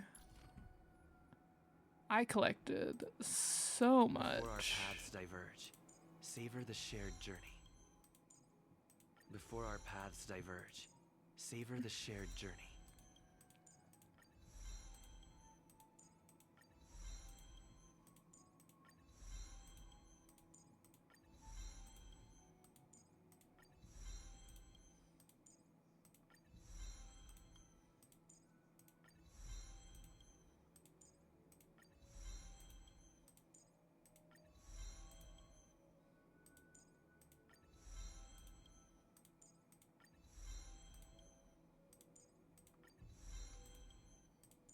I'm just curious how close we can get to fully maxing them out, because I've been, at least the traces, because I have been at that calyx for a hot minute.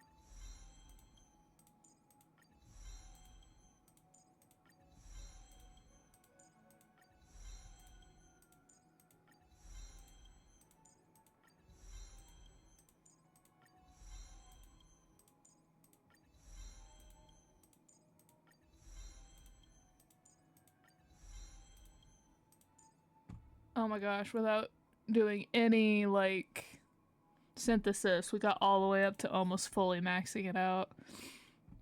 But I can reach full synthesis, because as you can see, I had like 148. I've been on this calyx for a hot minute. Alright, I forgot. 11, 22, 33, minus 7, 26. I need 26 of these. No. Look at that.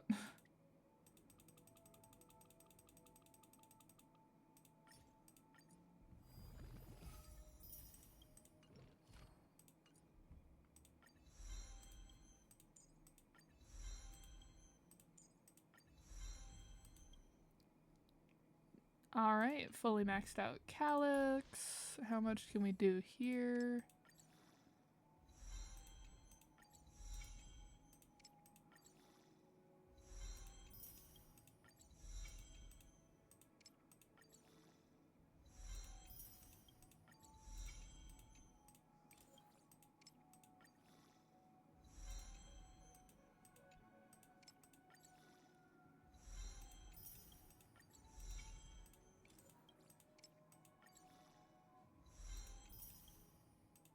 Alright, we need 4 more of these.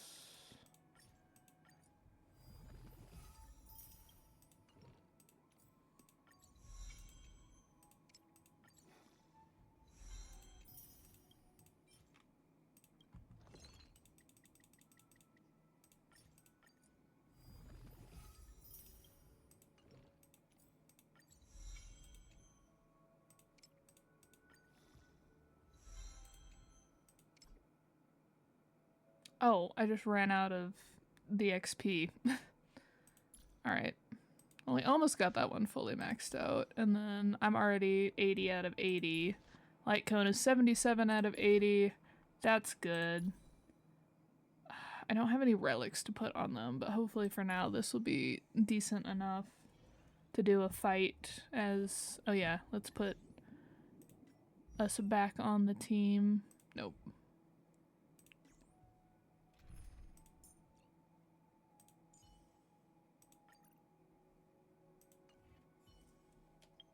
And we just got a bunch of other stuff. Alright. In combat, backup dancer effect of Kalis. To defeat elite enemy. Defeat Argenti in Superstar Showdown. And tread on the path of harmony.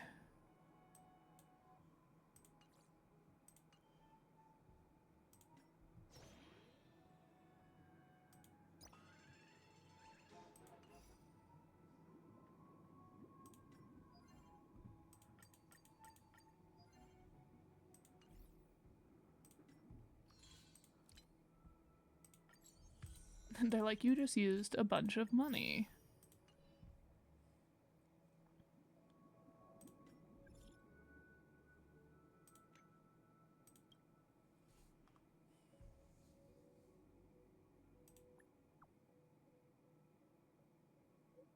I'm not going anywhere. I'm just trying out the emoticons.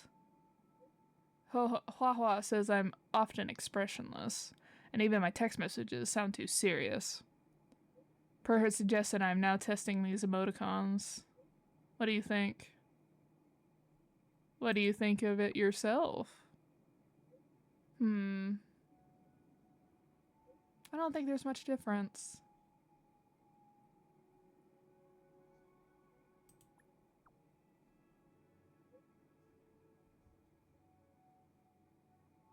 I just copy and paste the emoticons I find interesting. Don't know what they mean. Already not planning to use them after this. Copying them is a hassle. Kalis, I need your advice. Sure thing. What's this about, Madam Shrey? Thank you. You know my sister, Hanya, don't you? She works in the Netherworld and is always on duty. I'd like to send her a gift. I'm not good at choosing gifts, so I'd like to ask for your advice. What does she like? She likes to write novels. So quality paper, some good writing implements, ergonomic ones would be good. Oh, if there's nothing special with the gift, I bet she'll take it and put it aside. If there's a more suitable gift for someone like my sister. Company.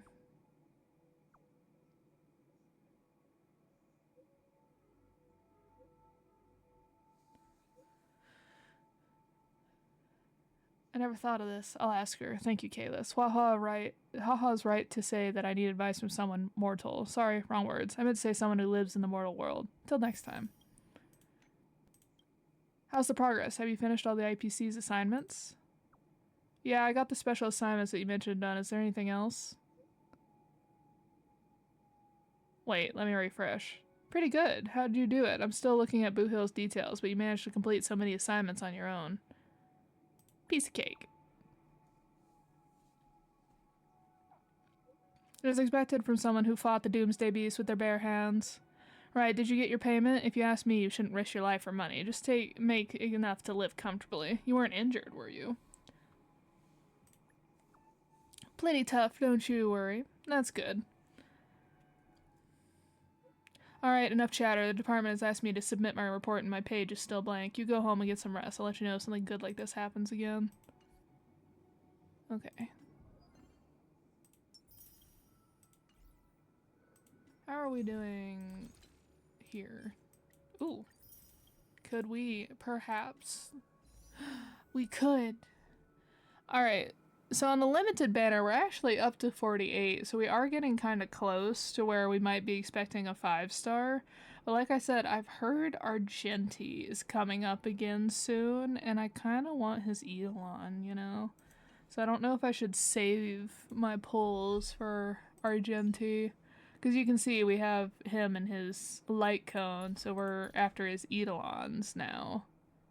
and potentially like updating his light cone to like the next levels. Kind of tempted. Boot Hill is fun though.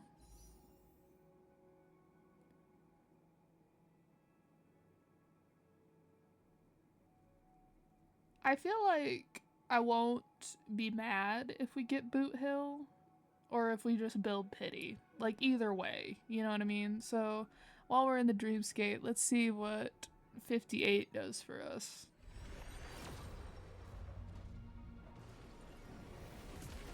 Looks like we build Pity on this gamble. If we could get one more hook, that'll put me at E6 for all the... Oh, perfect timing. For all of the characters, the 4-star characters that are on this banner.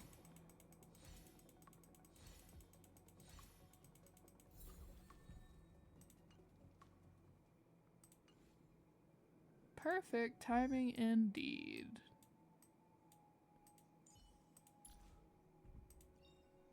Hook's ready to find the next treasure. Yep, that puts us at E6 for Hook, Peya, and Luca.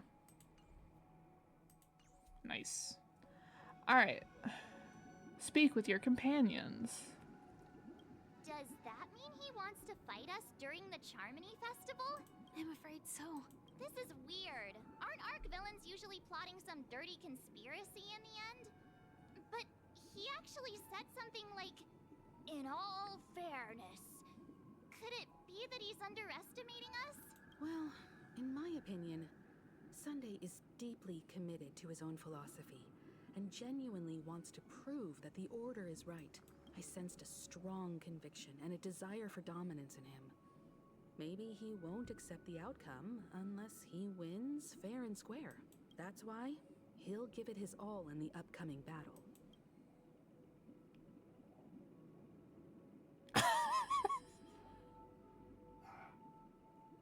But he's such a gentleman. If evil, why so nice?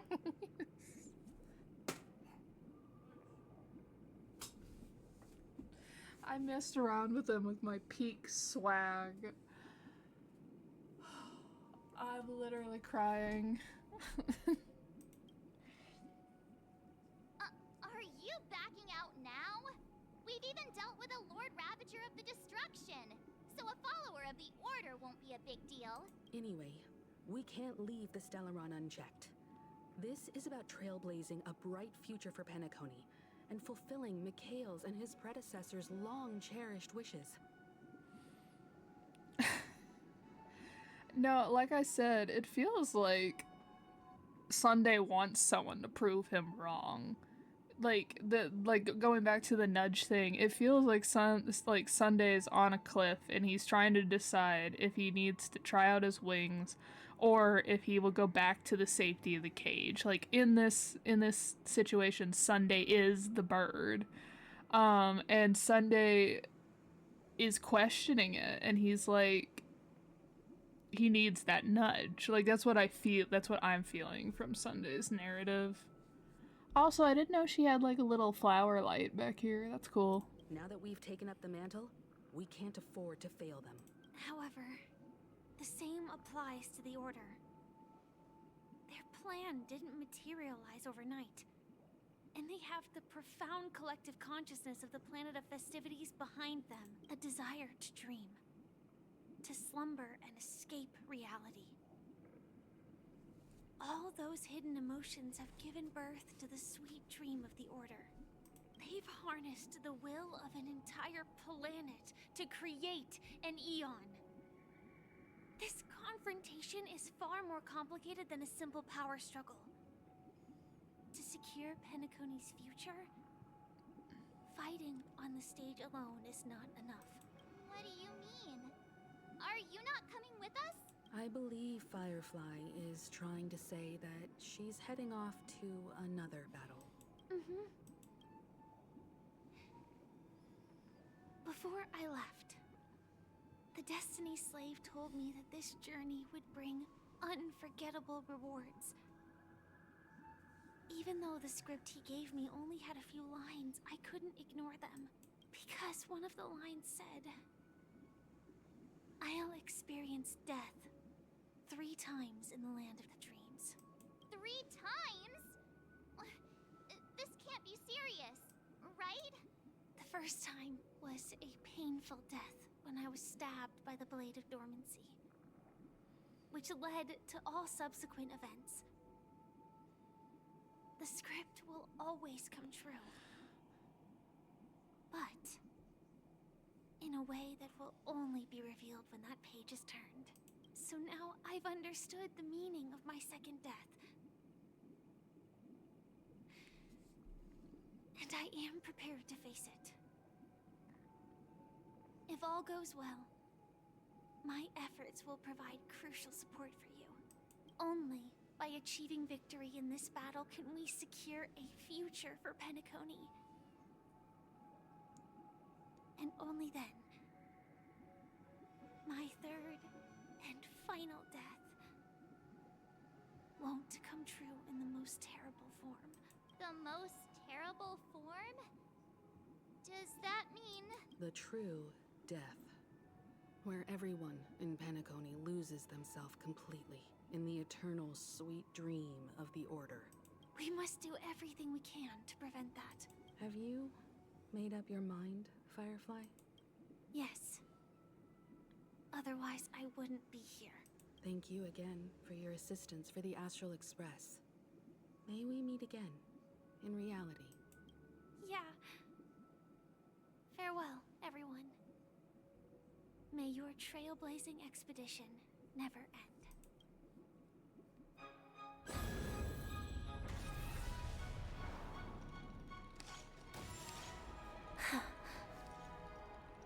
I dreamed of a scorched earth. Everyone, are you ready?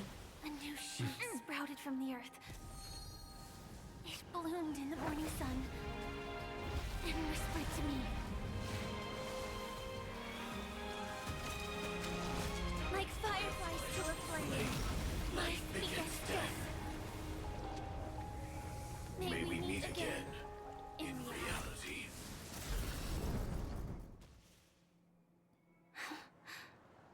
After today, Japella's name will disappear from cosmic history, and the Everflame Mansion will take its place. In the not-too-distant future, you'll receive an invitation. That's your next stop. Land of the dreams. Penacony. I hope you find whatever you seek there. Be it answers, or salvation. You mean my 3 deaths? Silverwolf told me about it. It's such a shame that it's not part of my script. Well, I want to live. I'm never afraid of death. The opposite of death is eternal life, and that's something I'll never desire. People die, and I am no exception. Death is like a script, a fate that cannot be defied. But that's exactly why. I like that she's saying this to Blade, who is one of those people that like was forcefully defied fate and is now unable to die. She's like, death is just, it has to happen. Blade, who's been trying to die for a while now, being like, yeah, I'm sure. We have to choose where we want to rest forever. Do you exist just to perish? Are you not the same, Blade? The end you desire is not one dictated by others. If I were to die now, I would only be a weapon. I believe I should die as a human, though its definition escapes me. Isn't this the answer that ordinary people look for their whole lives? A name that can be carved onto their tombstone. The tombstone that belongs to me once bore the inscription, Glamoth's Iron Cavalry. Then it changed to Stellaron Hunter. But but one day it will bear the name Firefly. And all the brilliance she showed at the end of her life.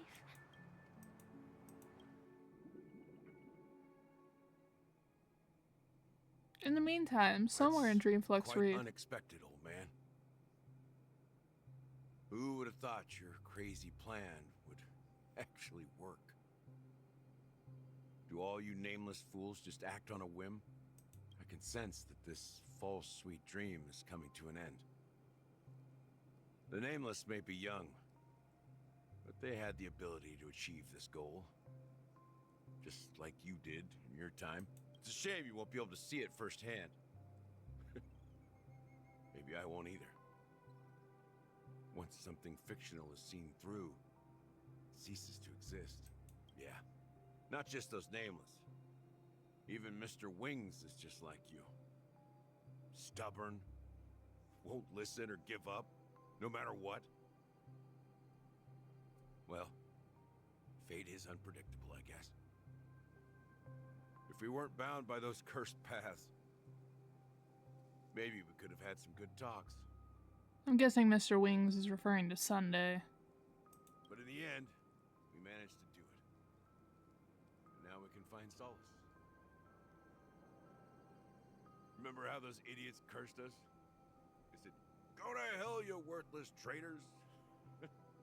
Well, I don't know if they really meant it, but if longing for freedom means going to hell, then I'll be joining you soon, you old fool.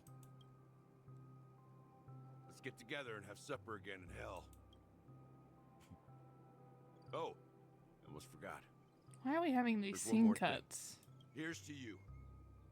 A glass of hello and goodbye, Trailblazer. To the imperfect tomorrow. It's warm here, isn't it?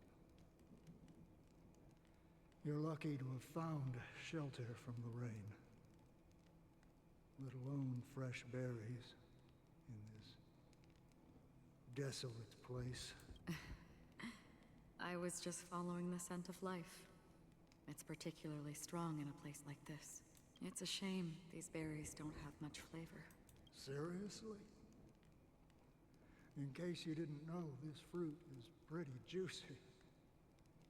The only downside is that when you chew it, it becomes extremely spicy. Have you lost your sense of taste? I can still taste certain things, like a faint sweetness. Before coming here, I stopped by a place called Orkron. It had barren cliffs and nights lit by bonfires. Burgundy snow would fall from the sky, and when it landed on my tongue, it tasted like raspberries. The flavor wasn't exactly sweet, but it left a lasting impression. When I think back on my past, I realize that what's tying everything together isn't the big events, but rather these small yet unforgettable moments. Don't worry about it. Losing oneself is a reality that every self-annihilator must face. At least I haven't completely lost my senses and memories yet. Well, congratulations on adding another footnote to your journey. By the way, are you always alone? No, I had a companion in Orkron. She's a short, nameless girl who aspired to explore IX. She always said she'd walk a path deeper and farther than Akavilis. Quite an ambition for such a small girl. So, what happened? She became stagnant water. Well, my condolences. That must be the scientist, nameless, that was with the trio that went into the abyss or whatever. Condolences. I don't need them.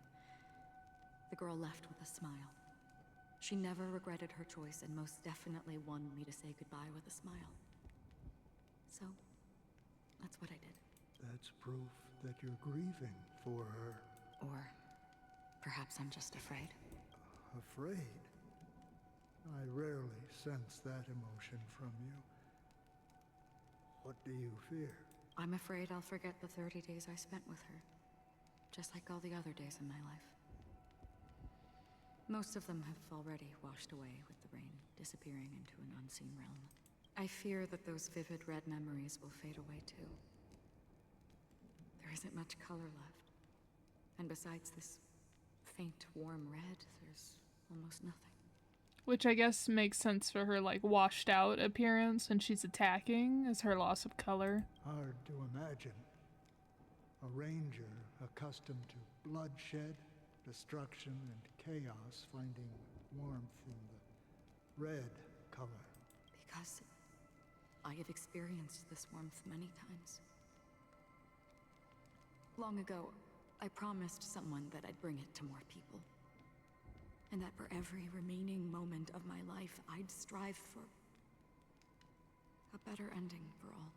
As long as this red color still lingers, I have a chance to fulfill that promise. It represents a burning fire, a blooming flower, the berries in this cave, and life itself, fleeting yet still dazzling. In the end, it will lead me beyond the horizon of existence. And on the other side, I will cut off nihility. The one blessed by the sleeping and shapeless is considering how to kill them. That's truly pure nihility. But you're right about one thing. After spending so much time near this stagnant water, only when I look at this vibrant red fire do I realize that I'm still alive. When will this rain ever stop? Perhaps when the sorrows of the departed have finally quieted down, the sky will clear up. 4 system hours. Have you heard of a planet named Biari Scamandros, Don Hung? It's one of the Paradise Kingdoms under the influence of the Harmony. A sought-after wonderland for the inhabitants of the Dardanu Major and Minor systems.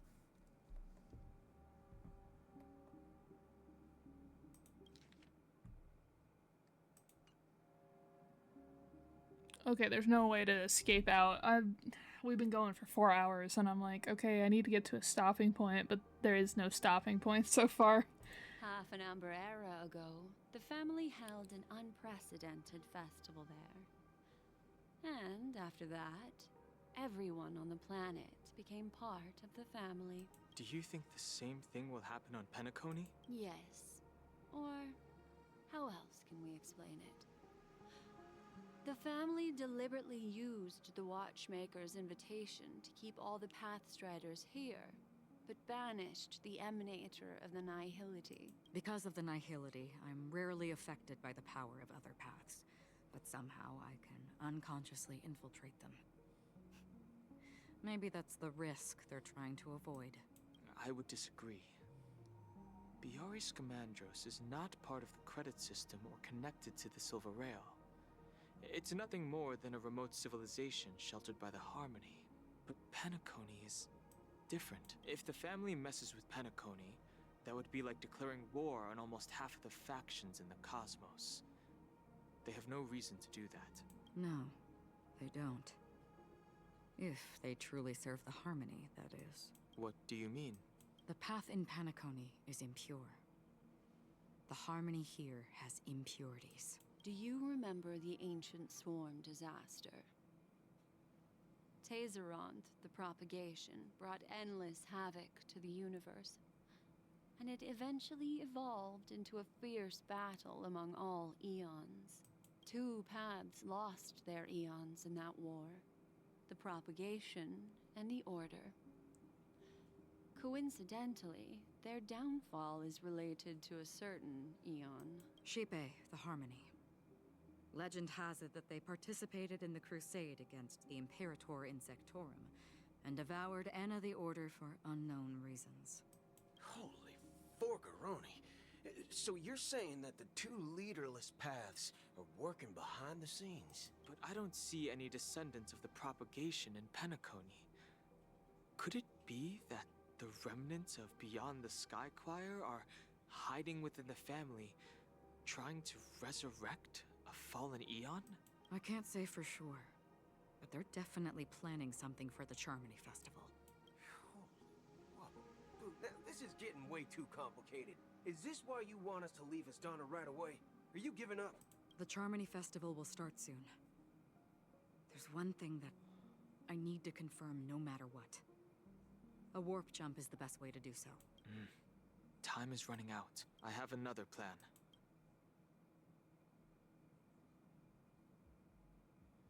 Hold on. Are you thinking of using the Jade Abacus of Allying Oath? Exactly. The assistance from the lawful Cloud Knights would be enough. This is like really fast to call in the favor from the freaking Lawfu.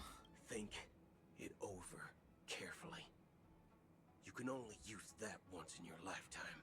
Yeah, no, I'm with you on Boot Hill. I'm like, if there's other ways, I don't know if we should use that right off the bat, because like we just got that. I have considered it thoroughly. My companions are... they're also once-in-a-lifetime treasures. Oh, Dunhung.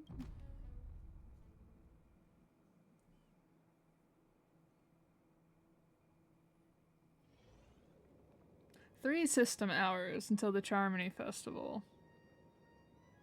Are you the only one here, my child? The Nameless is quite the diplomat. Our secrets have spread like wildfire within the family. And IPC starships are gathering towards Astana. This is a crucial moment for us. So, where is the chosen one who harmonizes the varied sounds? What do you mean, Master? I'm right here in front of you, aren't I?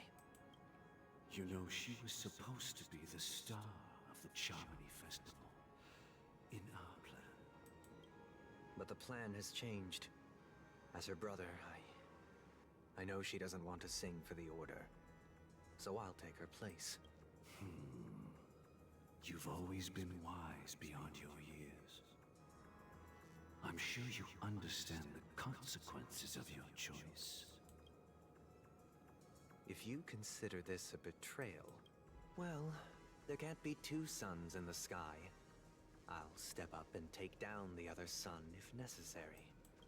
Do you believe in karma? If karma exists, then everyone has their own karma. You have yours, and I have mine. And my karma has nothing to do with you, Mr. Gopherwood. All right. Since you're willing to sacrifice yourself for her, I'll grant your wish. Well, the compromise came sooner than expected. Why? You and your sister were born as twins of the Order. And one of you is destined to follow this path to the end. Is this part of your plan? Of course. You're still as clever as you were when you were a child. The opening is near. Go, my child. Seize the power of the Harmony and reveal your karma. I have one final question, Master. Why did you choose to bring the Order to Penacony? Wouldn't it have been better to choose a desperate world instead of a city filled with hope and dreams? Why? It's for justice, my child. If we lose justice in our hearts, we'll make the same mistake as the Harmony did. So, it's not you who manipulates the dreamscape with the Stellaron, but... Well, that's where our conversation ends. Go ahead. The 100 107,336 souls of the Oak family have dreamed of this moment too many times.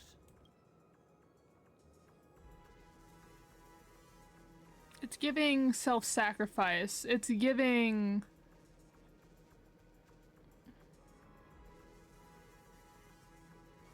It's giving someone has to put the power somewhere and bring the destruction upon themselves and take the burden upon themselves, because otherwise the ability to control the outcome will no longer be in your hands. It's giving that.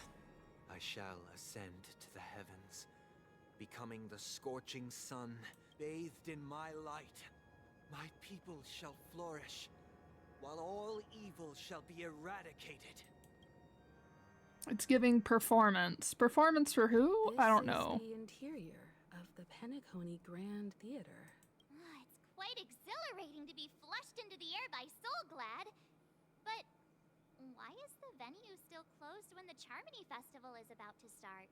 And not only that, the entire theater is eerily quiet. No audience, no staff, no one around.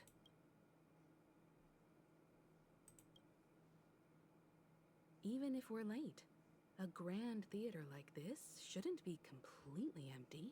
Let's explore around. Be careful, everyone. It will be free men. I didn't even get to read that fully.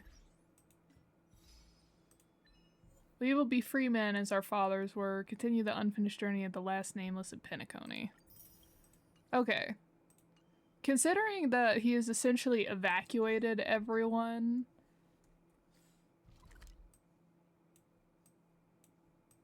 And then I'm assuming this is where the boss fight's gonna be. Considering he's essentially evacuated everyone so that the limited number of people will be affected by this boss fight, it really is giving like self-sacrifice and performance. I don't know if the performance is for the other order members or what, but could also be grasping at straws. But it doesn't feel like he's actually insane and power hungry. Like Cacolia had a very different vibe than the vibe that Sunday is giving. But I have also been doing this for over 4 hours. I know we're right at the climax, but I will have to call that a day. We are right close to the end, so we should be able to do some of the 2 events next time. Let's see how we're doing when it comes to turning in those tickets. A few games of chess will while away the time.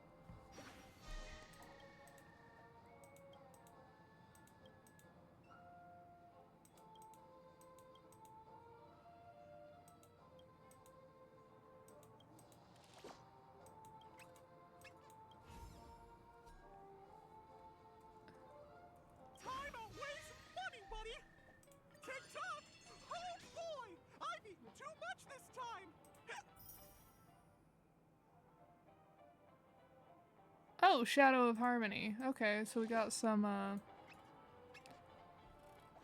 statue. You can claim 1 reward per 200 clock credits. Okay. So this is how you get some of the Eidolons, is from here. You get like 4 of them. You get like almost half of them from doing the Clocky statue. Interesting.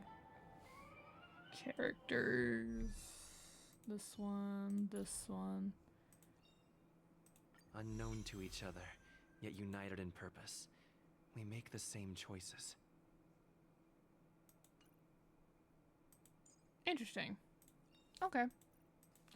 But yeah, so probably the other one is from defeating Sunday and then like successfully completing all of the stages of this one. Willing to bet that's where that comes from. Okay. We'll read that in a bit. I got the hat. Okay. Well, as I said, I have been streaming for about 4 hours and 15 minutes, so I would say that is good. Currently, we're mostly on the, like, if we get Boot Hill, great. If we don't get him, it's not a big issue, because we're kind of maybe saving up to get that Argenti Eidolon, since it sounds like he might be having his rerun soon. So that's where we are with that. Next time, I should be able... I may try to sneak in an extra stream this week, maybe on Thursday, so that we can work on, getting the rest of this main story done and working on these side quests, or, like, the limited time events, because we do have 2 of them and there's only 2 weeks left. But if not, for sure, we'll be streaming on Sunday again. So if I do see you this Thursday, I'll be happy to see you all. If not, I hope you all have a great rest of your week until next Sunday, and goodbye.